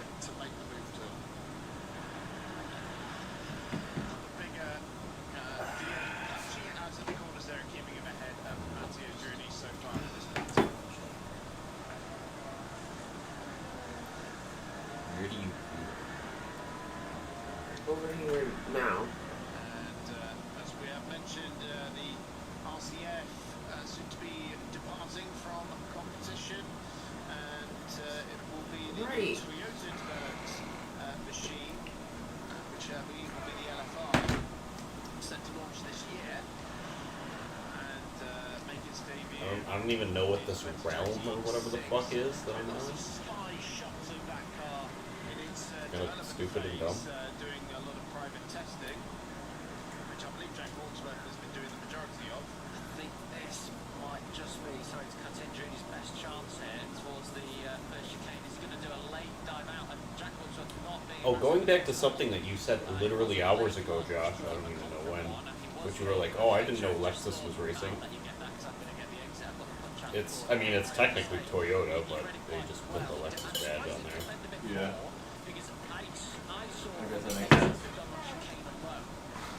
Judy was catching, and then he had a great 10 rouge exit. So that run, and again, second half of the straight, another run coming now. I want to do like natural. I hate TI, just so you know.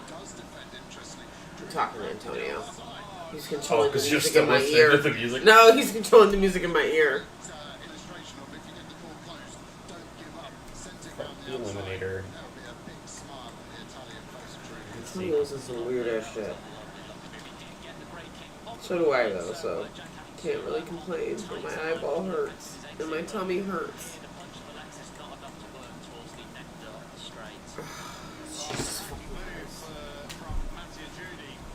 Thank you. Take fourth position away from the Curtis ASB Lexus of Jack Hawksworth. Of course, both hugely experienced in these cars. Hawksworth's not finished Really yet, because with that bad punch glare where I'm out sitting of here. the corner and a little bit of toe as well, Gaston tries to steal stuff from the LMP2 car in front of him, and that has given him enough just to stay ahead of Hawksworth for now. This could be the moment that consolidates the Really maneuver hurts. here for Matty and Judy. I need to fart. I think from here Hawksworth might struggle to Badly. come back in. Yeah, there was a lot going on there about using the temperature advantage and pulling back across. Are you taking fucking spot cat? Now, if you look at the bottom left of the diffuser of No, Judy, that's my you can spot. see that the diffuser You're is supposed to actually rip my eyeball out of my fucking head, bro. straight It's my spot. You're not taking that it. channels the air and throws it out the back is actually a bit broken there, so he'll be losing a little bit of downforce from the back of that diffuser, but it looks like it's intact enough to stay on, and he's clearly not lacking any pace from it. So you can see the energy Corvettes with the first of the front runners to come in so far. The Ferrari looking very good. The Lexus, the second of the Lexuses, looking probably the best at the moment. But the Aston Martin only halfway through its stint as well. So again, we're seeing a big combination of strategies here, and a round of applause from the Honda Racing squad after that move from Matty and Drudy.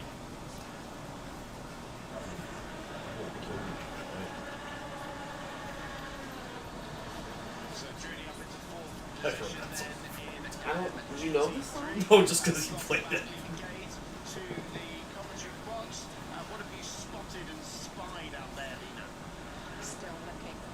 Okay. Still very, very close. It'd be interesting to see if the Toyotas at least keep on their strategy of the mixed tyre sets. I assume everybody's gone back onto medium tyres now. Almost everyone back on mediums, yes, just their Toyota. Let's listen to Drudy quickly, sorry. I have to fart or poop. I don't know. My fucking stomach hurts.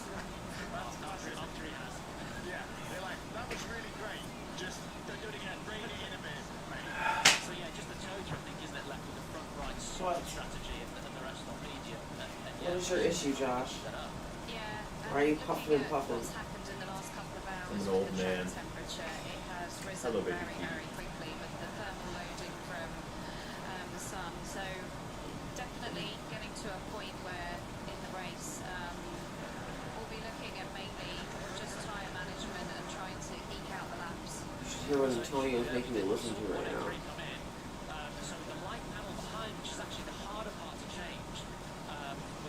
Probably completely forgot. But I'm listening also. Yep.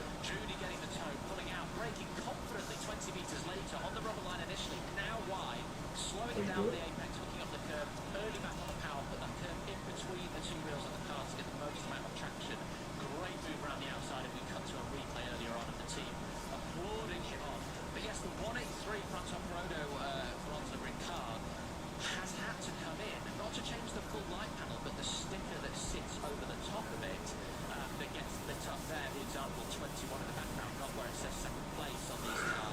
I'm about to run my eyeball under tap water in a second. Yeah, we should get an eye wash sink in here. Yeah. Seriously. Durst is lethal.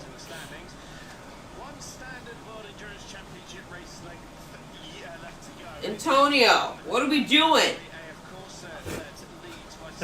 What is this? This is not emo. You promised me emo. Yeah. I was trying to find the most elevator music song that I had on my playlist. You're supposed to be playing emo. Dude, I have such an What the elevator fuck is song. this? Dude, I have this great elevator song. Here it is. Check this out. He's literally playing elevator music in my fucking ear right now. Why do you listen to elevator music? This is hilarious. This is legit elevator music. Seriously. This is the shit you get put on hold to. Is this not the classic You're on Hold song? And then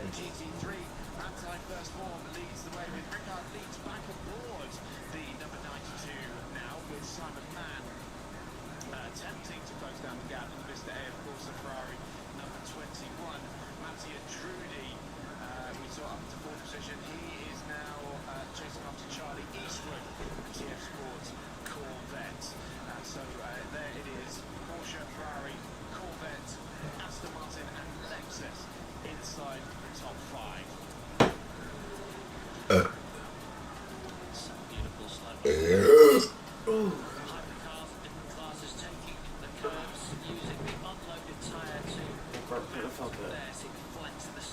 Can we like not play elevator music though?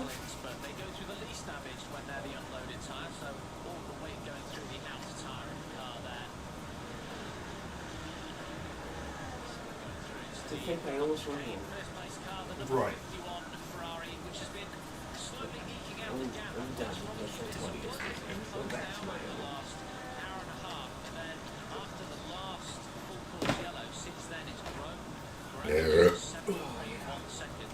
I needed that part. I was feeling nuts so good. Futurama reference, do you get it? Josh, do you get it? If you showed it to me. Josh, you watch Futurama? I Huh? haven't in a long time. Do you get the reference nuts so good? Not really. Okay. It's like a Christmas episode where the crazy Santa comes to attack them. They're doing an ad for nuts during the Christmas time. Instead of saying not so good, I say nuts so good. I do remember that, yeah. Lots of my references are Futurama related. Futurama, Rick and Morty. And that's it. I don't watch the other things. It's not growing, it's not decreasing either, it's staying relatively constant. Why? Those two really are Why don't I? pushing each other. I'm just looking at what's going on with the 50 and the 6 Put that brick in your face, nigga. Well, now what you gonna do with it? But it's still, just under 6 hours Stitches. left. There's still a lot to play for. I do. I'm sure these drivers will be pushing. Oh, I said the N-word on live internet. It's not the first time I've seen it, so. I I'm brown. They're not gonna flag you. They There's don't know what shade of zero brown I people am. watching anyway, so. Damn. Can you say the hard R? Josh, I take it wouldn't away. recommend it. That was a joke. It took Josh, me a minute. did Josh even hear me? Josh, did you hear me? Hey, Josh is ignoring me. Apparently, I struck a nerve. I don't know why, but...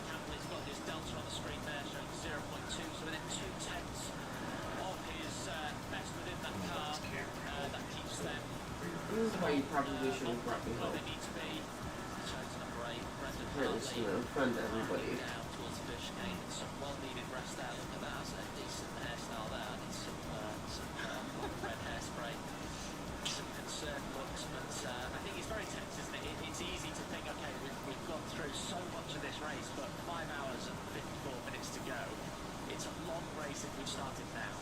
Yeah. I think the thing to remember at this point is over the next 5 hours 54 minutes, you can't make any mistakes and hope you get a safety car to get it all back. You're running out of time now. So you've got to keep everything absolutely perfect. Keep your noses out of trouble. Nail those pit stops, those tyre changes, minimal time in the pits, no penalties. This is where the pressure is really high. It's built up now. It's all or nothing. It is, and it's there's certainly pushing like that. And Kobayashi is one of those drivers that we're watching that is pushing a purple first sector, helped by a nice tow from the GT3 car. Actually, that was the big place Brendan Hardy we were watching. But Kobayashi in 8th place, setting a 27.2, so a best for that car. It's still a good 7 tenths, 3/4 of a second off the quickest of Robert Kubica. We have a look at the back of a steering wheel for the BMW, but yes, a 32.4, quickest first sector we have seen in about 18 hours and 7 minutes of racing.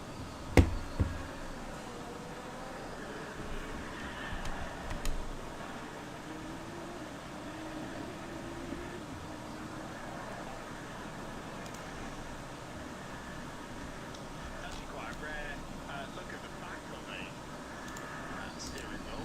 Normally they're happy to show you buttons on the front because you can't really hide it. At the back it's full of all sorts of secrets. Let's hear from Brendan Hartley. 10.7 behind Brendan. So Kavoy is giving us a bit of time right now. I want to check with Christian and get back to you. What he means by Kavoy is giving us a bit of time there. Was Brendan's getting his gaps sent to him, giving some time as in on a different strategy, maybe to show what's possible. Black Ops 7. And personal bests, but I'm trying to think what that's in relation to. Here, that'll go around the outside. Currently in 6th place around the outside of the Sigo Sports Ferrari there, using all the road he can do in karting. Just saw a glimpse of the Goodyear blimp there. The Goodyear blimp celebrating 100 years of service. Really couldn't ask for a better brand ambassador, really. It's one of 4 that Goodyear owns. And I think of all the blimps left in the world in active service, there's maybe 2 others in the world. So the one I see the most. Absolutely, yes. That used to go London to New York. Joe told me, I'm not going to steal Joe's flag, Joe told me in the car on the way back, this is what we're talking about, in the car on the way back to the hotel. But it took 3 days. So. Well, it took you 3 days to get back to the hotel. Almost, it felt like it.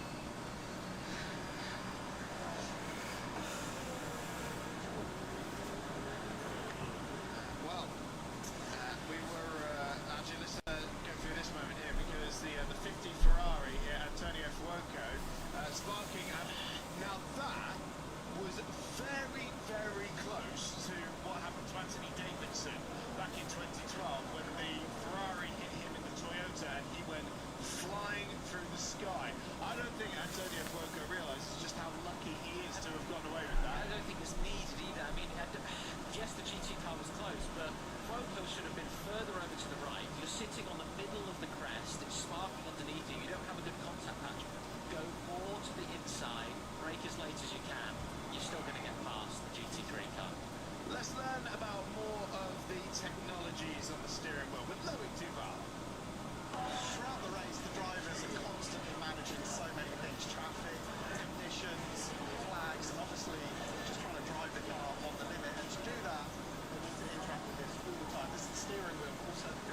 side and left-hand side. For sure, you prefer to use one pedal compared to the others, upshift and downshift.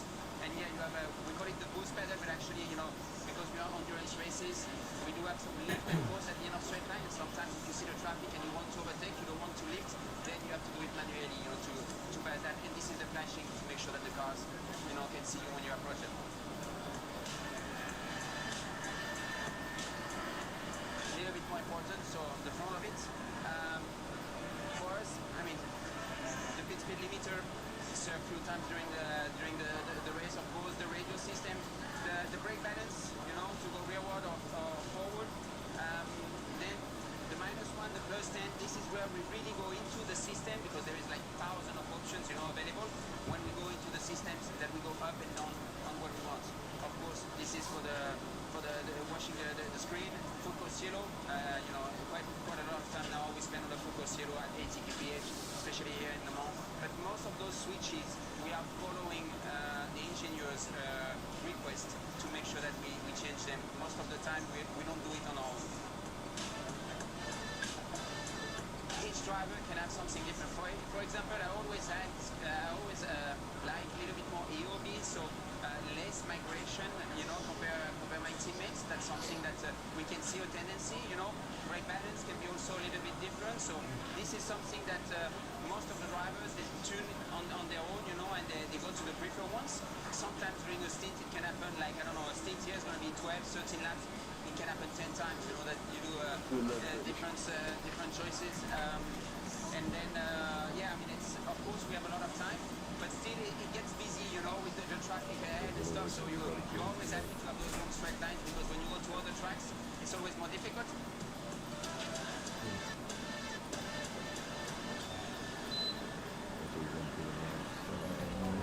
Jethro catching up with Motival earlier in the week. Thanks for that explainer. You might have just seen a BMW in the split screen going through the gravel once again. Ollie Dries Van Toor giving that number 15 chin another trip through the gravel trap. Yeah, it's either our fourth or fifth replay of a BMW going through there, or it was live, and it was indeed live. And what that's caused is post gravel trap, you have an escape road which are used to rejoin. That's where the car goes from, oh my god, I'm going towards the wall, to suddenly gripping up on the tarmac right by the tyre barrier, and you can use that small road to rejoin the track. That's now itself covered in gravel, so A, you don't slow down as much, and B, rejoining the track is getting harder and harder at that point, and it is now, I think, the 7th car overall, or 8th car overall that has been through that gravel track. Most of them, again, as I alluded to, being hypercars. It's to do with not being able to slow down as much. Now, a combination of regen braking, rear locking, having to run more rear brake bias, most of these teams, than usual, to prevent the wear on the front.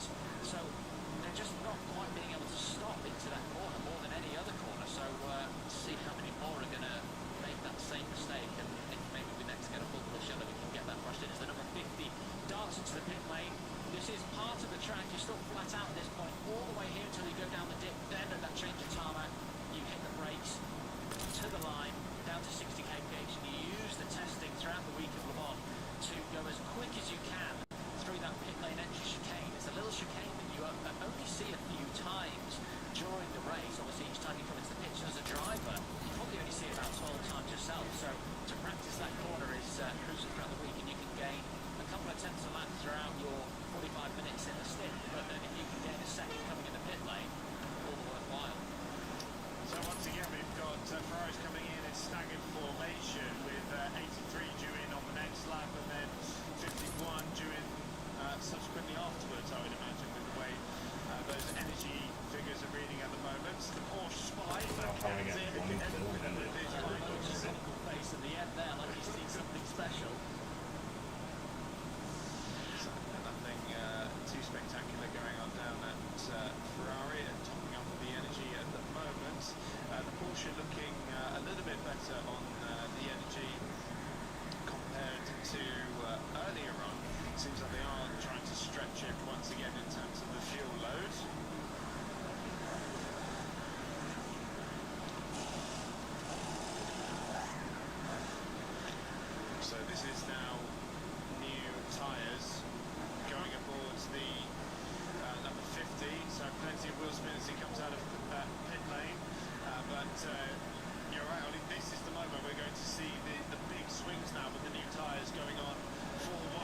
setting up the timing screen beautifully at the moment. Lena, you made an observation earlier about the fact that he was picking up a lot of speed very rapidly. Yeah, I've noticed in this stint that he's done in the car, the full 3 stints, that he's slowly been eking away and been getting quicker. Obviously going off into the gravel trap is probably suggesting that he's pushing incredibly hard, trying to get as much performance out of that BMW as he can. They are obviously quite a bit further back than the leaders, but as Ollie mentioned a bit earlier, basically the safety car brings everybody back in, so you want to keep pushing like this to stay ahead of the opposition. 8 cars left on the lead lap as well. Well, in fact, maybe that's 7 now with the pit stop sequence in effect at the moment. But the last guy is Matthew Jaminet in number 5. Of course, that was shown around anyway once 51 comes into pit lane. But for now, it's Robert Kubica with a driver change going on as well. So Kubica vacating 83. So this is not what we saw, say, in the yesterday portion of the race, for example, where they were staggering new tyres and drivers. Here it seems to be new tyre and a fresh set of boots as well. And that actually would correlate to what's happened with the 50 as well, because Miguel Molina's now aboard that car. And whether the drivers have just had enough time out on track, they've each been able to have a cold set of mediums at one point throughout the race, so they're used to it, and they've all established what the car's like in every condition, and the track seems fairly consistent. We're not going to get any rain, it looks like, so we can trust them on these tyres now as out they go. And I believe, is that Yay on board now? I think it was. It looked like his helmet. He's done the least driving time of 3, so it would make sense, but that would mean then, as he comes out on track, it is indeed him, so that would then leave Hansen to be doing the final stint of the race. Is that right, in terms of strategy? Because we've got 3 45-minute stints going to go happen now, and then another 3 for Hansen. That'd be right. I think with the staggered tyre driver change, the offset, that was maybe something that... Let's give me your best for 12 laps, Miguel, and if we struggle, we change tyres, no problem. We change tyres, no problem. After 1 stint. They went on to do the 50, so it was the 83 we saw that changed. No, we did see the 50 change tyres as well. Yeah, didn't we? Yeah, both of them have changed tyres. To new mediums, both of them. So why would they then, unless it's just a super delayed message from before, and he did struggle, and he has just come back. Well, I think in the first 12 laps. Yeah, and Miguel's only just got on board that car. Interesting.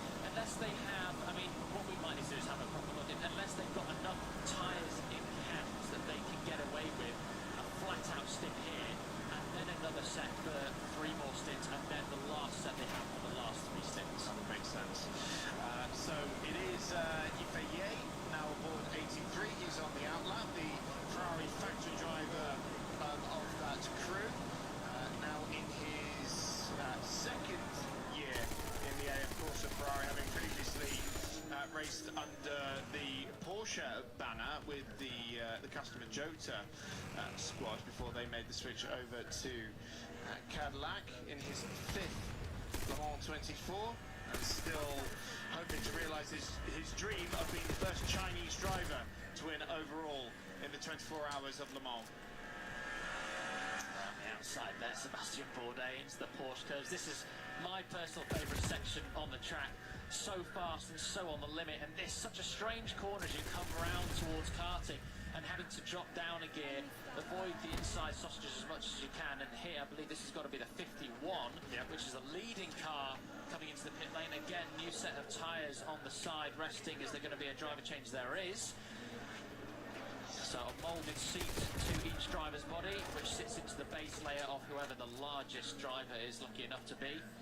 And that custom fitted to your body so that you have got all the G-force going through the right places, and you can be as comfy as you can for as long as you can.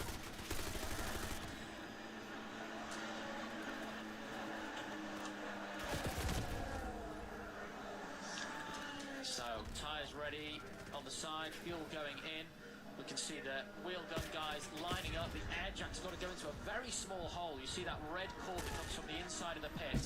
That'll go in straight to the side of the car, release some air into the air jacks, put the car up into the sky, So an alternate way of doing the tyres here, Ferrari, compared to most of the hypercars, they do a cross section, so rear left, front right, and vice versa.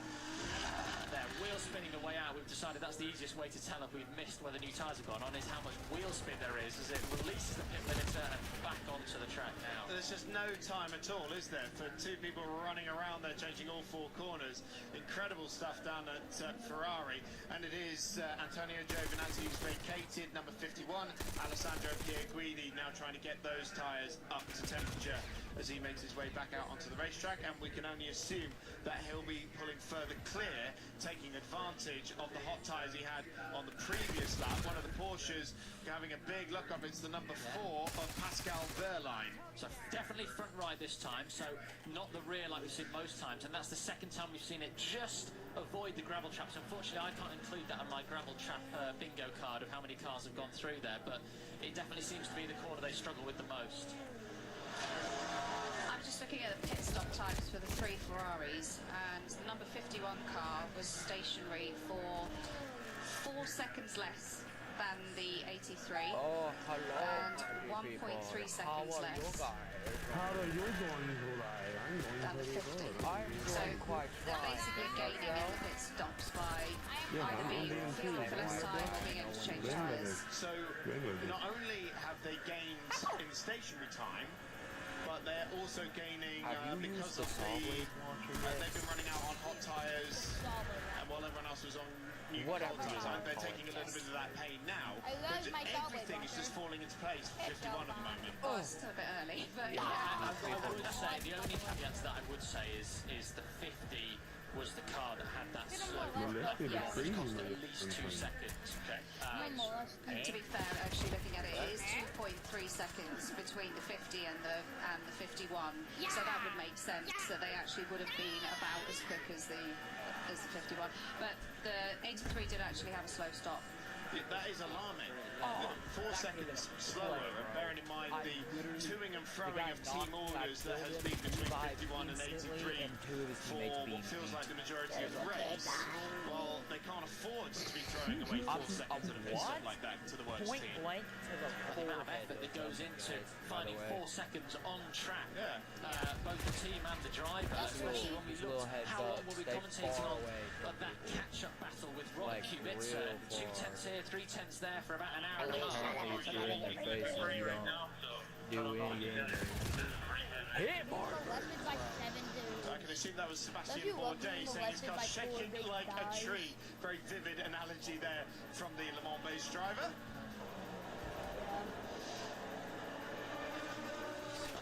Saying it's shaking like a tree. The trees are quite sturdy, aren't they? I'm not sure it depends on the tree, shaking like a twig on a tree, maybe. But I wonder why that is. Either a huge lockup that he's had, or he's found some vibration in the car. But to be honest, when you're this far into a race, you're going to get some vibrations from the cars. The first place on track, anyway. Matt Campbell is now into the pits.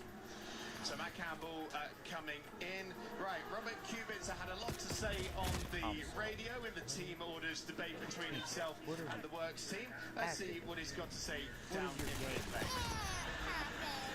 Robert Kubica fighting up front, fighting for the lead with the number 83 Ferrari. How was it outside? It was okay. Not perfect, but it has been a strong drive until now. Fixed the game. Let's see, still a long way. A lot of things happen, but we have to keep focused and go forward.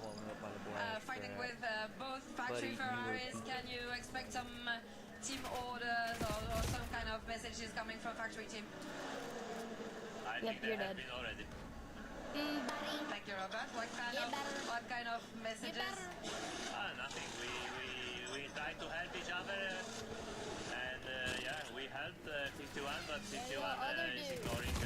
Anyway, it doesn't matter. We will sort it out. I mean, it's not my business. I'm not Ferrari driver. Get down! What the fuck are you doing? Signed for manufacturer. I respect the orders or the calls from the people, but some drivers they don't. So it's more about Ferrari drivers and Ferrari management to sort it out by myself. Thank you, Robert. Thank you.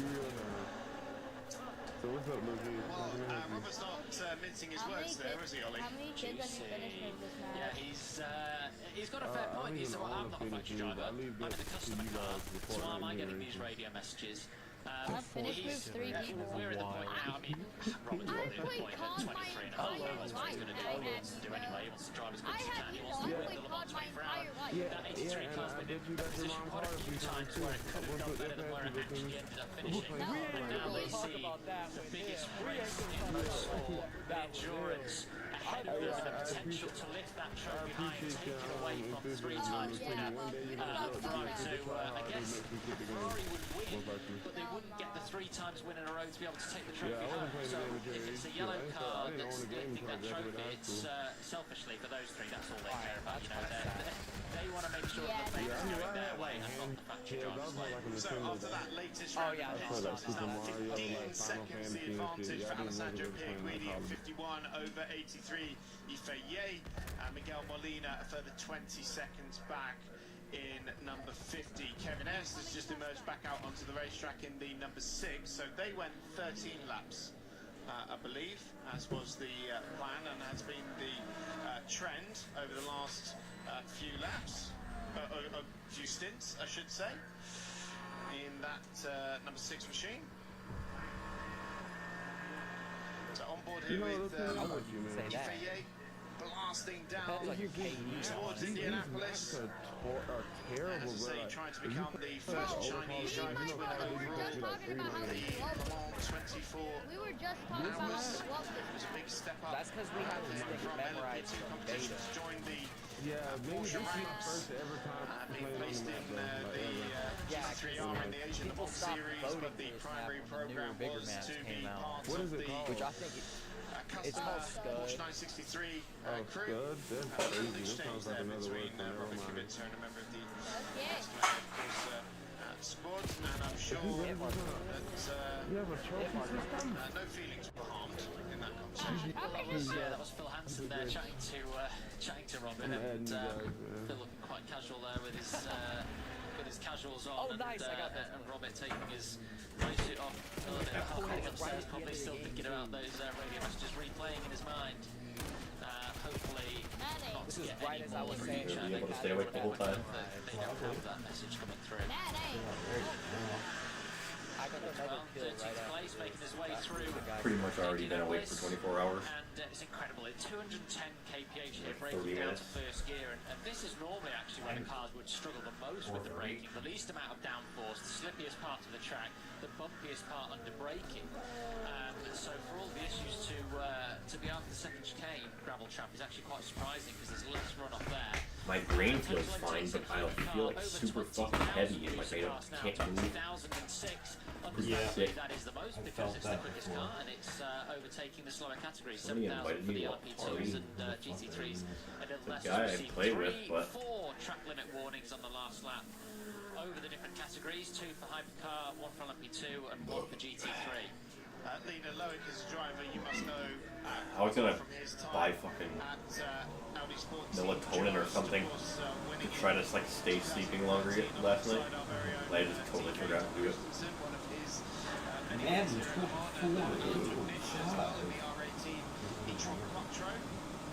I do. When Lloyd first came Don't to play that Rally game Sport, that has just the EA logo. the race engineer at the time, and had the pleasure That's of working been with him the throughout skate the beta. course of my time at Audi Sport on And the it Oh picks yeah, up. it can't be on the If stream. it picks up that I'm streaming it, I'll get banned. of course, back with So I don't want to get banned. now previously run by Team Orica back in 2010 and 2011. Now the very much a new look Total Energies Peugeot works team, but not quite hitting the same heights as the previous program. The success in the very early days of the World Endurance Championship has been a bit of a that? baptism of fire for the Parsons? 9X8.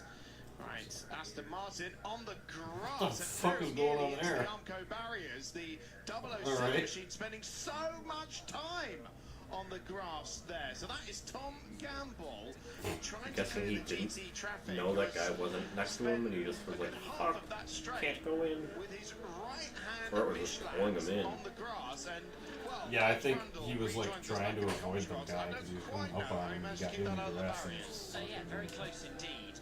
I spotted 009 on the front of it, so I wondered if it was Riberas, actually, but I'm sure that's one I'm sure we'll get to see again. Yes, I do hope so. It's a relatively small difference you can see between the two Aston Martin Valkyries, and there's using a bit of the Michael runoff. Penis Jr. Using the scenery to get through. That was the latter, and very lucky to get away. Yeah, we also need gas when Ferrari's one of the leaders uses that extra bit of space. Somebody have my earbud, dude. Stuff there because that's puncture territory.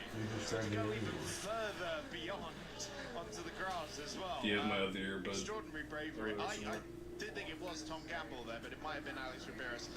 As you said, that hopefully if we see it again, we'll double check. Yeah, I definitely. think that's it right there. Interesting race, the way it's playing out at the front. A couple of shout-outs for some ace performances that you only really see when you take a step back out of the commentary box and have a look at the race as a whole. Ollie Gray in the VDS Pace has been just tracking Tom Dillon for about an hour now. Lap on lap, and obviously the experience deficit between Ollie Gray, the young silver driver from Woking, 20 years old in his first Le Mans 24 Hours, and Tom Dillman, relatively significant lap on lap in the battle over the lead of LMP2, doing a fabulous job in that machine, and Simon Mack has sort of stopped the rot as well with in the Vista AM Corsa machine 21.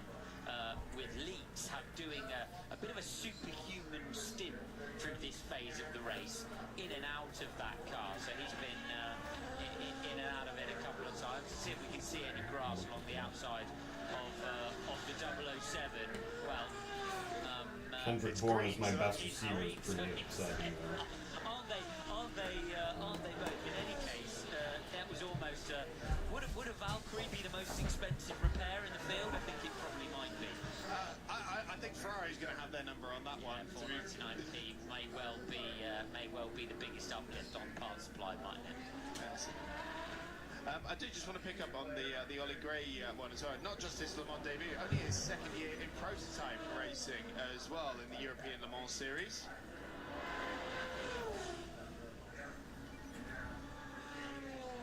Of course, coming up from Formula 3 racing the year before that, whereas Tom Dillman, I mean, how long's he been racing prototypes now? Like, I don't remember when he wasn't in prototypes. Lots of privateer LMP1 exploits. I think he did a stint for Bike Hollis. Yes, he did. 2018 through to 2020. At one stage, a stint in Formula E, and of course all of his other stuff as well. A very experienced competitor. Just jumped out at me as a good performance. Actually closing in now ever so slightly. The VDS car on the Inter-Europol machine, which leads the way. You're on board with Tom Gamble in the Valkyrie. Closing in on the vantage in front of him, but no help from the mark mate in front of him, which is the heart of racing Aston Martin, so the number 27 machine that he eventually gets round. Always feels extra unjust when your teammate in the GT classes holds you up that line around the outside of karting, the favoured one. You've got two options in the Porsche curves. You can either go round the outside of the first one. I think that was the 009 just behind him committing to the pit lane. Not committing to the pit lane, continuing on. So they found themselves in a similar area of the racetrack. Even though they're not supposed to use the pit lane entry to open up the chicane, they do always seem to just aim for it and then maybe straddle the white line and then flirt with it a little bit. Yeah, I mean, the limitation there is always that curve on the right-hand side, which is quite big. Let's listen to Gamble. But if there's anything you can do to stay out of the way of the marbles or the rubbish, we're hoovering up quite a lot of rubbish into the left-hand duct, which is overheating the gearbox. If there's anything you can do to keep on the cleaner part of the track would help. So this is a factor of not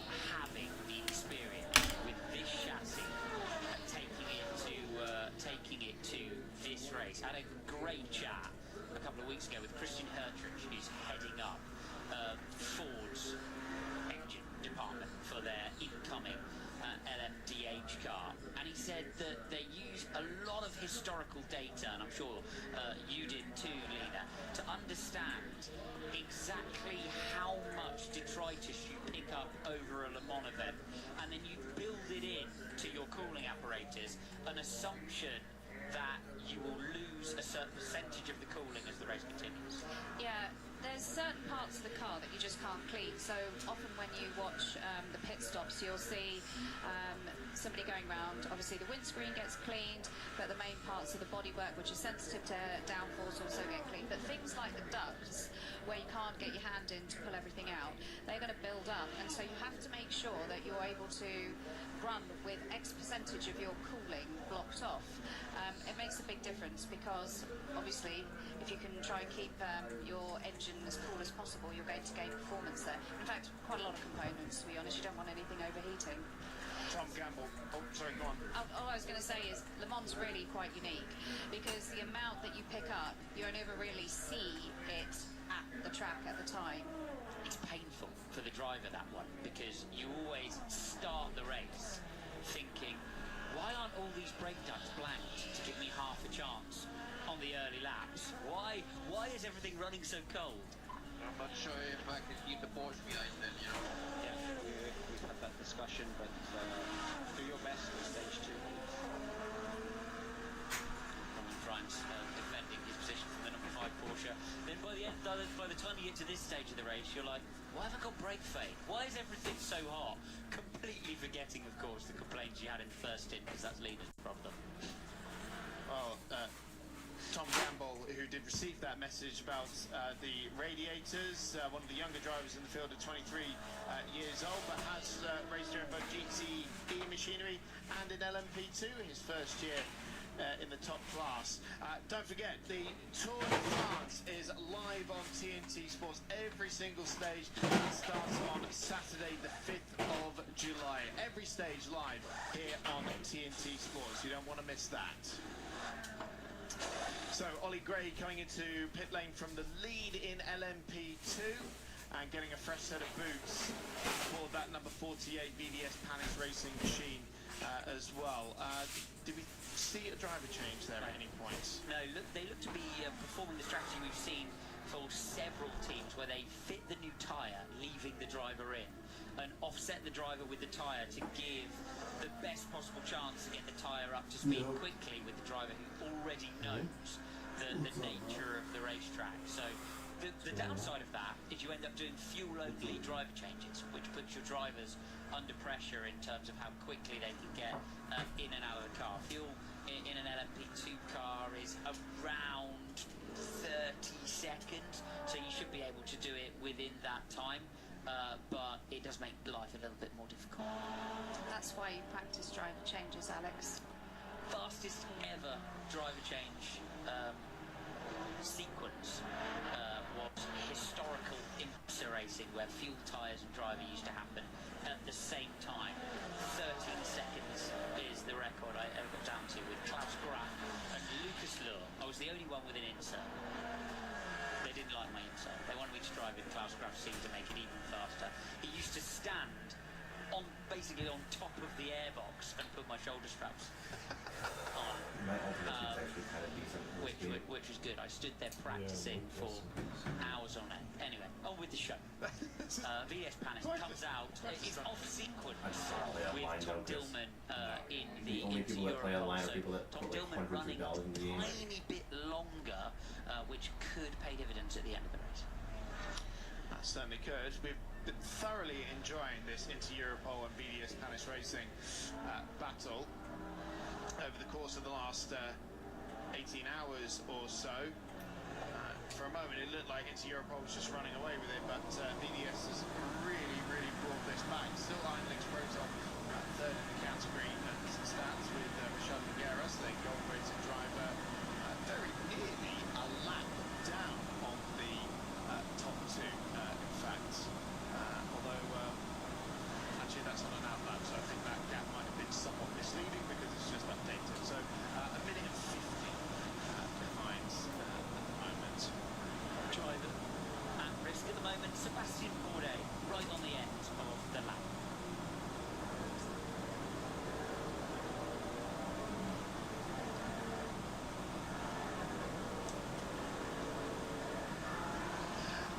So we are going to go full course yellow. Oh, that was... what is going on there with Sebastian Buemi? He's waiting to... The FCY has been called, so the pits are closed, and they're trying to make a decision on the way into the pit lane there, whether they're allowed to pit or not. So there are a couple of considerations. It's Bourdais on the way in. Has he committed to the pit lane? Will he get a penalty for leaving the pit lane?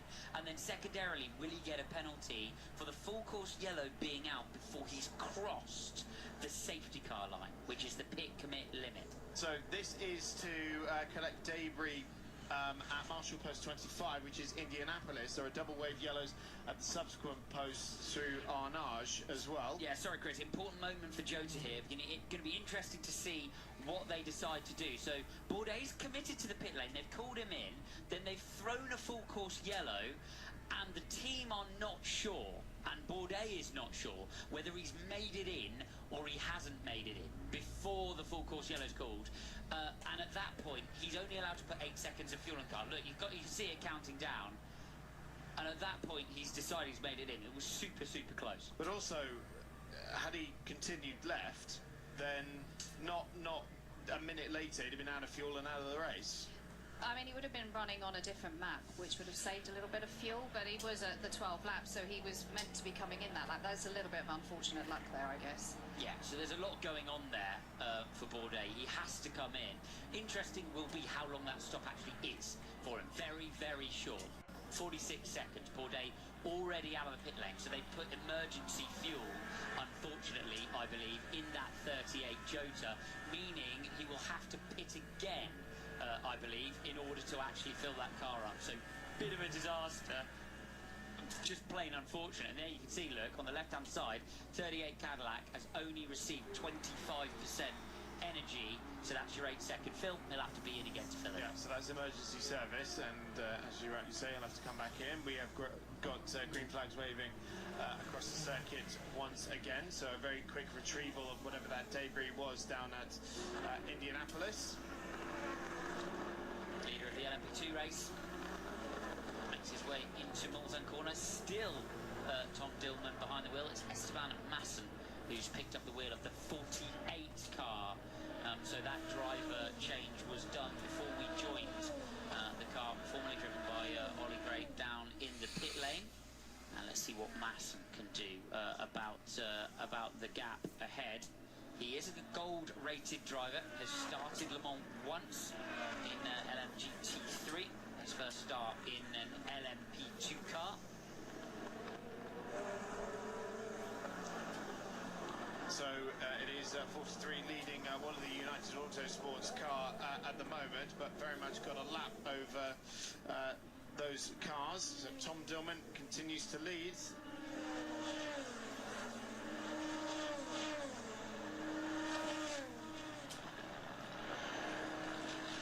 So 5 hours and 15 to go. We've just seen a interesting moment here from Sebastian Bourdais. He goes for the pit lane, but the full course yellow is called for debris at Indianapolis right as he's committed to it. But he's also realised that he needs to come in for the emergency service fuel, and has to go into pit lane anyway. So confusion there hurts Steve Jones. You can see the FCY countdown on his marshalling system to the right-hand side. The pit lane is closed under the full course yellow, so team unsure whether he can pit or not. They then realise he must pit or he will run out of fuel. They can only put emergency service then in the car. 8 seconds of fuel and 1 tyre is the maximum they can achieve. He will have to be back in, and indeed has just been back in, I believe. No, not quite yet. So, but he'll have to be back in order to fill that car properly. LMP2 leader is into pit lane as well, Tom Dillman. Let's see where he comes out in relation to Esteban Masson in the VDS Palace Racing car. That is the battle to watch in LMP2 as it stands. Here is the Inter-Europol car, the Turbo Bakers. If you don't know, Inter-Europol is a Polish bakery, hence the nickname. Yeah, to call it a Polish bakery is factually correct, but rather underplaying in the level two. Should you eat a bread roll in a plastic bag more or less anywhere in Europe, it is likely to have come out of the Inter-Europol factories. It is a absolutely massive bakery. I've been lucky enough to have a tour of. Really? Yes. What was that like? There's a lot of bread there. A lot of bread. A lot of bread. A lot of flour. A lot of flour. A lot of wheat. Yeah, all of that. Dead impressive. All the good stuff. Smells fantastic. As I'm sure does that, as the Inter-Europol. Madden devs are going to be crying in their sleep when they have to redesign the Bill Stadium for the game. Say, Esteban Masson. Instead of copying and pasting the same stadium for the last 4 years. As Tom Dillman brought the Inter-Europol in after a great stint from Ollie Gregg. There is the car that is pursuing them, the VDS machine. Relatively long pit lane here at Le Mans, so let's see how they shake out when they come out of the pit lane. So there is Esteban Masson in second position in LMP2. It is now Nick Yellerly back aboard number 43. And he's already out there on the racetrack, and so it is VDS Panis Racing trailing into Europol as it stands. See the difference in the change of direction for the LMP2 versus the hypercar, which of course the LMP2 car, even in its Le Mans format, still quite a few kilos lighter than the hypercars. Well, it accentuated those slightly by the Le Mans specification for the LMP2 cars, which takes away a bit of front downforce. So they're not allowed to run the dive planes that you see them running in European Le Mans Series competition. That's for stratification of the classes there. And knowing, look, from Olivier Panis, we got this under control. We can take these guys, and indeed they have found 4 seconds on that Inter-Europol competition car through the pit stop process. It must be said though that Nick Yellerly has been the quickest, I think, of those Inter-Europol competition drivers throughout the race so far. Yellerly, one of the 4 full-time Acura drivers in the IMSA WeatherTech Sports Car Championship, taking part in this race. Of course, Acura don't race in the WEC or at Le Mans, so they're free to come and compete in LMP2. Let's hear from Rashad. Box to box, fuel only. Third place in LMP2, Iron Lynx Proton. And that then is how the pit sequence shakes out. So you've got VDS in first, then the Inter-Europol, then the Iron Lynx. So they're very close on pit strategy with laps between them. Sort of a mini version of what's going on out front, really, with the 51, 83, 50 and 6 sort of spread over a similar period but subtly different lap. I don't think it'll be long before Inter-Europol and VDS Panis Racing are the only 2 cars on the lead lap in LMP2, because this car was already 1 minute and 40 behind the leader before it came into pit lane. Yeah, that's the battle. Inter-Europol have lost a lot of time in the pits or the outlap there. Gap now 9 seconds for Massa. Now is that new tyres? It could be new tyres. We will shortly know. For Yellowly, I think we did see tyres put on the number 43. So it could be a bit of warm-up for Nick Yellowly to get his head around. If that is the case, then they haven't done the staggered change of tyres and driver, because Yellowly's only just got aboard. Yeah, so it's a massively slow, slower middle sector there for Yellowly, which would indicate that it's a set of tyres on that machine. Lena Gade is, with the strategy software, is nodding her head next to us. So I'm going to take that as Gade approval on a new set of tyres of the Inter-Europol competition, which will help eventually, but not help much now, because Yellowly will have to get those up to speed. Gate approval is a fantastic thing. Everyone should seek that. We all live for gate approval. It's given harshly and retracted swiftly. We'll ask Lowe Duval that later. Right, Tom Dillman has just climbed out of the class-leading Inter-Europol competition car. Let's hear from him. Tom Dillman just off the leading LMP2 class car for quite a while, leading this class with the Inter-Europol competition car. it's a tough battle in this class. Yeah, we are battling out with number 48. We had almost a minute lead at the beginning. Then we had an issue in the pit stop, so we lost the lead, and we managed to get it back during the night. Now it's it looks like it's a two-horse battle for the moment. We are giving everything, you know, pushing every lap, and let's see.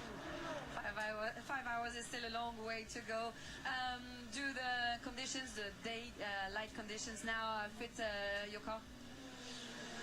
Yeah, I think we have a good compromise between the day and the night. The car was very fast in the morning when it was cooler conditions. Let's see now when the track gets hotter. Thank you, Tom. Well, we just saw a quite scary moment for Ryan Cullen, the RLR M Sport number 16 Orica that is currently 14th in the LMP2 category, having a little trip through the gravel trap at the Porsche curves and emerging on track not far in front of Sebastian Bourdais, number 38 Toyota Cadillac. This is on board with Louis Delatraz in the LMP2 Pro-Am leading AO by TF Orica. Spike the Dragon, of course, PJ Hyatt, who regularly races that car alongside Roxy and Rexy. So I wondered if this might happen to Bourdais, because there's a chance now of a further penalty for crossing the white line after the pit commit, for that little bit of moment of indecision on the way into the pit lane. 23 also in, that's the Pro-Am United Autosports entry. Lena, give us a feel for the cost of that for Bourdais, because they've had to come in, emergency service the car, and then take a further pit stop in order to actually fill it. So you've come through the pits once. That's a loss, because it's the time it takes to drive at pit speed through the length of the pit lane plus your stop, and that's about to happen again. Because they've had to come back in this time to stop for more fuel, but it's less than it would have been for a full fuel stop, so there's a penalty again there. But now, being under investigation for crossing the white line, if that now materialises, you know, it's cost you once more, and that puts you, it can in the end put you about 2/3 of a lap behind, if not more, by the time you've put in your stop time. And critically then, Bourdais as well, falling just beyond a lap back from Pierre Guidi in the 51 Ferrari as well, so it puts them in a really vulnerable position, unfortunately, and just a really nasty timing for the full course yellow for them. Definitely. There's nothing they could have done there. It's just bad luck at that point. It is pure bad luck. Whether Bourdais had actually crossed, because it's the safety car line on the way into the pit lane where you've deemed to have committed. And when you look at actually the marshalling system for Bourdais, he was at 1 second still on the marshalling system. There's an argument to say you risk it, service the car, and ask for forgiveness, not permission. Well, does the pit lane close from when the full course yellow comes in, or from when the full course yellow is called? From when the full course yellow begins. Okay. So, in that case then, yeah, he might have just been able to sneak into pit lane there, but it would have been incredibly tight.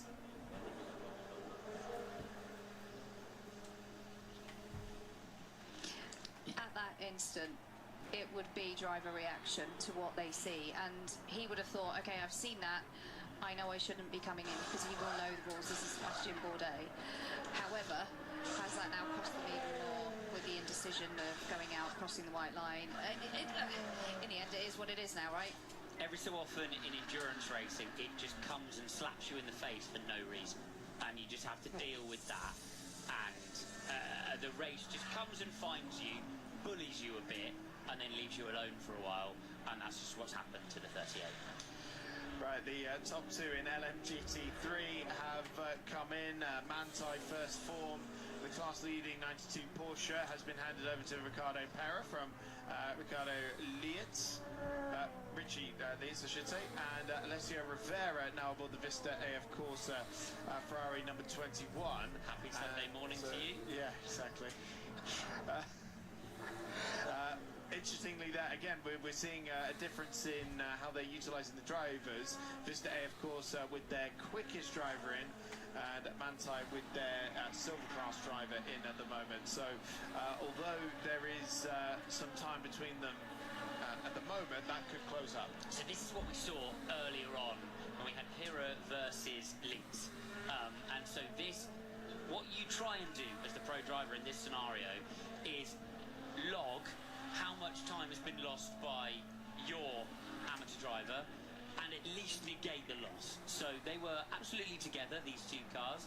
We've had Pro versus Am, now we've got Am versus Pro, and in theory it should fall back the other way. Although these kind of conditions are more conducive to trying to have your Am drivers in the car than perhaps those early morning ones.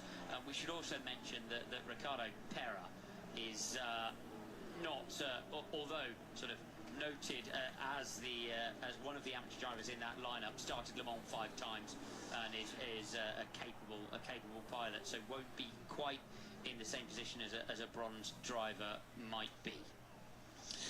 No, certainly a very experienced driver when it comes to GTs. He was driving the GR Ferrari last year, but he's been racing in WEC for the what did we say, 5 of the last 6 years. Okay, but this is a good pace, 340, 340 on tires, so you keep pushing like this. Very good job on 3% tires. There is no traffic behind for the moment. Next one, it's 15 seconds. I'll be.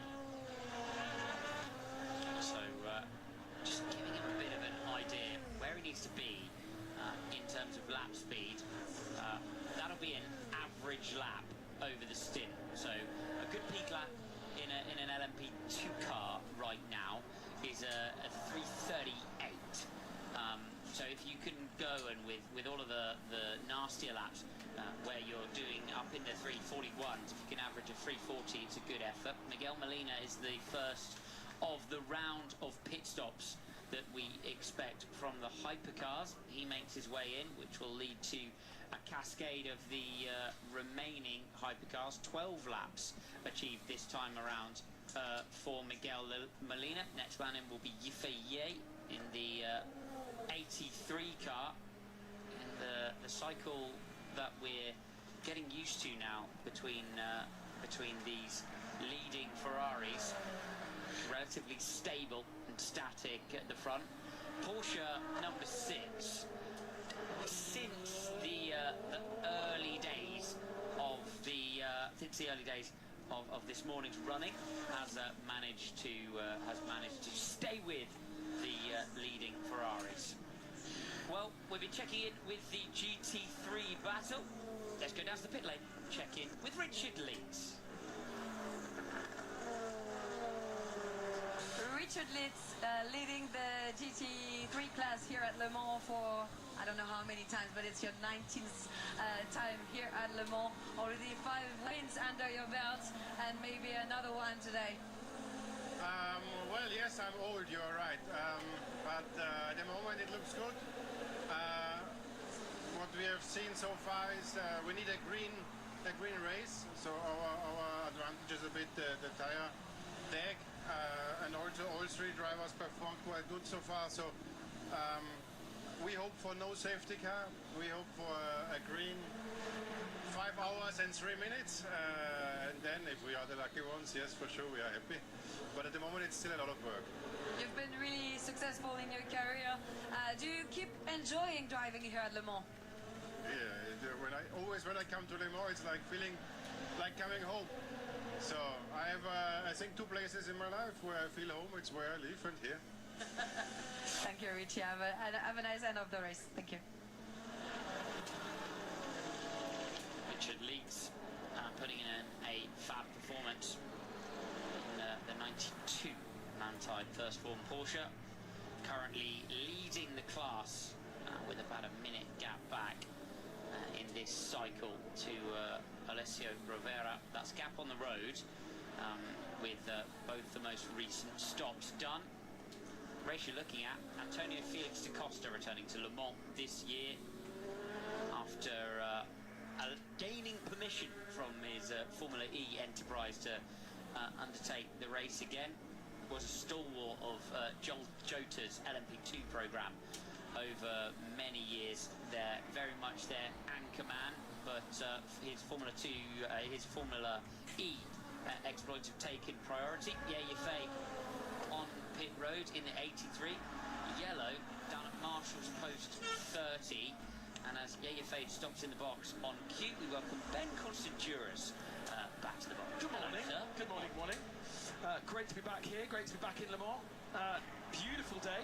Kind of day you expect. And we really are going to have potentially a Le Mans 24-hour race with not a drop of rain. A slow Lexus coming towards the pits. This is the Lexus that has been very, very strong, and it's the 78 that has Finn Geertz with a tyre expiring, I think that is. They are coming out of what looks to be 5th position, I think, and this is potentially where that yellow flag was, a rear left puncture. Yeah, we'll see if there's any remaining debris as a result of that puncture for Finn Geertz.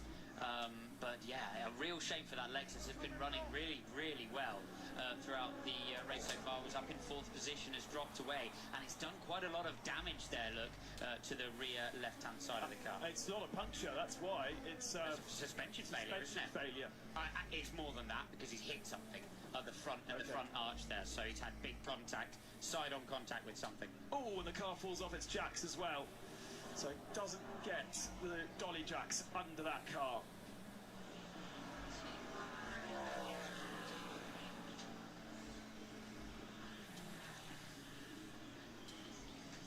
Is that a sideswipe of the barriers on the outside of the first part of Porsche curves, as we saw from the Peugeot at the very start of the race? That's had a big hit somewhere against the outside wall, if it had hit traffic, then we'd have seen the other traffic by now. So let's see what it is. First part of the Porsche curves. Whack. And it's taken the car round as well. And we're not going to be seeing it's impressive that still made it back to the pit lane. I don't think we're going to be seeing that for a while. FCY, full course yellow as a result of the damage. Guys, finished. It's finished. The race is finished. The car's finished. That sounds to me as the driver summarising what he feels rather than necessarily being analysed by the mechanics. Driver's still in that car. The full course yellow will be because the car has come across the gravel trap, it's swept gravel into the barrier, then it's rebounded back onto the circuit and brought debris onto the track in a place where you really don't want debris. That may well have brought the barrier with it as well out onto the racetrack. We'll see what the state of that exit of the Porsche curves is. Full course yellow further extending this set of stints then. Yefei and Toyota number 8 and BMW 15 in the pit lane while that full course yellow was called. So we'll receive a slightly cheaper stop as a result of it, I believe, unless they fully cleared the pit lane.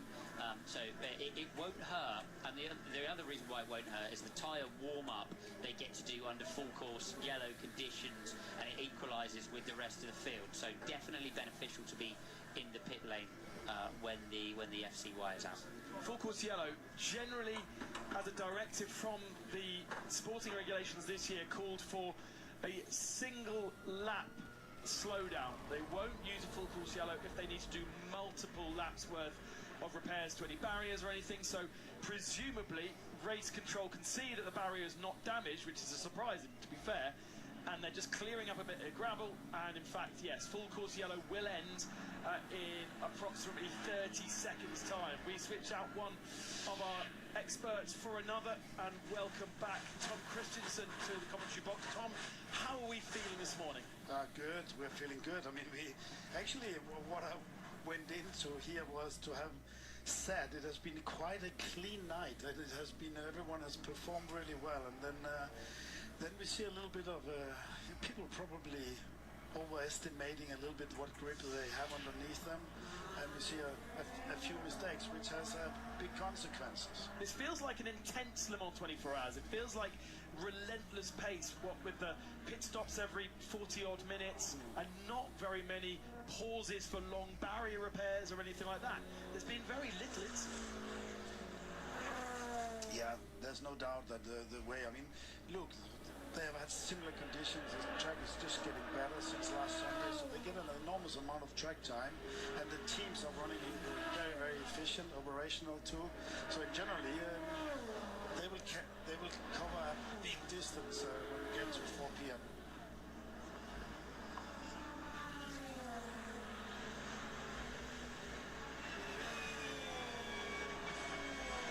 Full course yellow for Alexis in the barriers. The barrier itself not looking as pristine as it once was. Race control obviously happy that that belt doesn't need to be replaced, and it was a side swipe right at the end of the barrier at the Porsche curves for the Lexus. Rebounded back into the circuit, the full course yellow to clear up the debris, the Lexus in the garage, and the radio message, the car is done, although mechanics need to verify that before the driver gets out of the car. A real shame for Acordis ASP, the Jérôme Policon run car that they ran Mercedes for very many years in endurance racing, came over to the Le Mans Endurance Championship, the WEC, as a partner to Lexus, the Lexus GT3 car, one of the oldest of the homologated cars that we have in the field. But they have managed to make it work and learn, and the Lexus up to this point had a 100% finish record here at Le Mans as a brand. So Tom, over the years, your role completely changing from race driver, race extraordinaire to now ambassador and guest for many different brands around the circuit. What do you get up to now at the Le Mans 24 Hours this year? Yeah, I would say, I mean, you reflect a lot, first of all, and at the same time I see the brilliance of how all things are developed. Look, the amount of fans which is coming, it's never ending. It seems like every year there's a little bit more, the traffic around is a bit tighter, everyone have a better understanding of the motorsport in general, and I just think I'm a little bit more at ease, probably after when I was racing. You are obviously you're demanding, you want to do the best you can, you want to make everyone proud with your team, try to do it well, and now I'm at ease with what I'm doing and enjoying very much, and the kind of the celebrating of a motorsport festival it is. We saw you on the world feed just a little bit earlier addressing various guests in front of the history of the trophies. Yeah, look, the trophy is 102 years old. I mean, 1923, the first victory with Shana Walker. I was not around back then, and I don't think Lena was. Lena's got a story that she wants to speak up. No, I was just going to say, you know, if you win it 9 times, surely the trophy, the first one, could it have been yours? No, okay. No, but that's a good one. I am an old man, Lena, and you are a young, an old lady as well. And oi! Ferrari facing the wrong direction. Which one? Which Ferrari is this? 51, Pierre Guidi, in the gravel, and he can get out. He can get out. That's lucky. Then that helps with This is the leader just after the pits. He's at the end of the lap, but he's signalled to be out of the pits. No, it's into the pits. He's coming into the pits. So, for a scheduled stop. Well, it just gets a little bit wobbly on the curb. That's not concentrating. That's not very good. Definitely, that's going to cost him big time. Let's see how long time he stays in the gravel. So difficult to see the first part, and he's very greedy on the next one, and the curb just bumps the car around as it jumps, and then he's sitting there for. It will take him a bit of time because I think he has to activate that. He has to be held out with a four-wheel drive. The gap only something like 15 seconds pre-pit stop between the 83 and the 51. We've heard from Robert Kubica quite a lot already this morning about him being a customer car, a customer driver. I am not a Ferrari driver. I am doing what they ask, but I still want to win Le Mans. And there is becoming a real differentiation between the red Ferraris and the yellow one. But the yellow one is still so fast, Tom. Yeah, but this is cracking under pressure, what we just saw there. That's unnecessary. I mean, obviously you're pushing. I mean, there's no doubt that it's part of the track, but it's just so narrow when you come in there, and I have always been incredibly careful because it's so easy to miss. You're coming at high speed, you're more than 300, just you coming in and you're braking into the pits, and then the road just becomes ultra narrow. So if you miss like that and to become greedy on that part of the curve, yeah, I'm not applauding what he did there, Pierre Guidi, and he's going to regret that by a long time if they will be second by a few seconds. Well, there is also the potential for a penalty. We saw Sebastian Bourdais having a similar issue where on the entrance to pit lane crossed the white line, and indeed, whilst he was out of control, Pierre Guidi did exactly the same thing there, crossing the white line. Have we had a decision leader yet for Bourdais crossing the white line? I know the people at the stewards. I think there's probably discussion going on there, I can imagine. So the Jota team going there. That's yes, we did. Putting a little bit of focus and happiness in the Porsche camp. That number 6 Porsche has really been in the hunt and doing a great job there. Drive through. Just for you to know, he's under investigation because he crossed the pit entry white line. My first take on it, I believe that he will not be penalized because I think you mean he crossed it as he's recovering from where he was. Aren't we agreeing on that? I think Pierluigi entered, spun, and then it's true that but to recover he crossed the white line, which I think it might be okay as he's recovering from a... There was a question about Bourdais, wasn't there? Yeah. Yeah, so he has been issued with a drive-through penalty for crossing the pit entry line just at the point of the full course yellow. Pierre Guidi is under investigation also for the same thing. Bourdais did it by choice, Pierre Guidi did it by necessity. Exactly. But TK, you've worn an FIA shirt as well, so you know what it's like to be given a set of regulations and have to apply penalties because it's written on that piece of paper. Yes, but always common sense. I love that when that's prevailing, and that's exactly you put it on. He came in, did everything right. He was just too greedy when he parked it, and to recover from where he were, he had necessity to cross the white line. And I think the stewards will let him get away with that. But on the other hand, there's grumpy people from Cadillac who will argue the opposite, and others, in particularly Porsche, as they are already discussing it over the radio by the ultra-fast Kevin Nestor. Here it is again then, just too fast into that first part. Yeah, and you see there he has not crossed any white line yet, then he crosses it there. And then to recover from where he is, as long as he's not endangering any other driver coming into the pit lane, he should not be giving anything more than that. But let's... But isn't the regulation black and white, that one, isn't it? If you cross the white line, you get a penalty. Oh, you see, you can be a good lawyer for any team. Yeah, Pierre Guidi is so mamma mia. Yeah, he's very disappointed on him. And James is, yeah.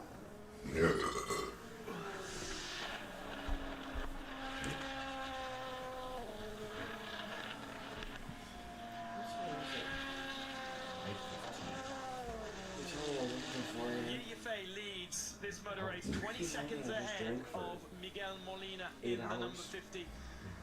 Still stop due, I think, for one of those cars. Yeah, Greedy in the 51, third position now after a mistake entering the pit lane. Update, now we fight with 50, gap to 50, 21 seconds. I'm going back to sleep. It's good information. I mean, you love hearing those things from your engineer. When Lena told his drivers that's exactly when you come into focus, and that's just lovely. And he could even have told him that Miguel Molina in the 50 car is a little bit out of sync. We'll have to stop before Yuffier. So at the moment that plays in his hands. So if he can deliver fast lap times, then they are now the car to beat. So, Lena, that is what we see as a result right now on the left-hand side of your screen. Just colour that a little bit with who is where, sort of strategy-wise, and is that actually the realistic running order we have right now? So the Ferraris were split by a lap each when it came to pitting. They're all pretty much doing the same number of laps in a stint, which is 12. That's irrespective of whether there's a short full course yellow or anything like that. That's obviously cost the 51 a lot because they were ahead, they were quick. The 83 was actually maintaining a relatively static gap to them, but this has obviously now played into the number 83's hands.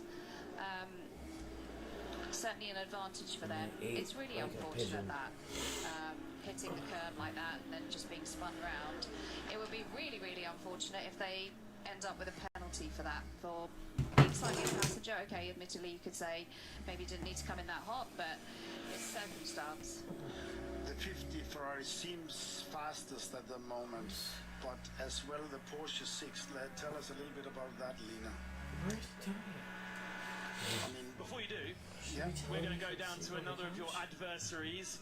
Claire Cottingham has found Alan McNish down in the paddock. Wonderful. Well, we've come to the top of the control tower, and none other than the three-time Le Mans winner, Alan McNish, is alongside me. We're getting a beautiful view of the track. What are your memories of being here, and do you regret not being in there right now? Well, first things first, no, I do not regret being in there to do all the hard work that the drivers are, especially with the competition that it is this year. It's super, super tight. But Le Mans has given me so many great memories.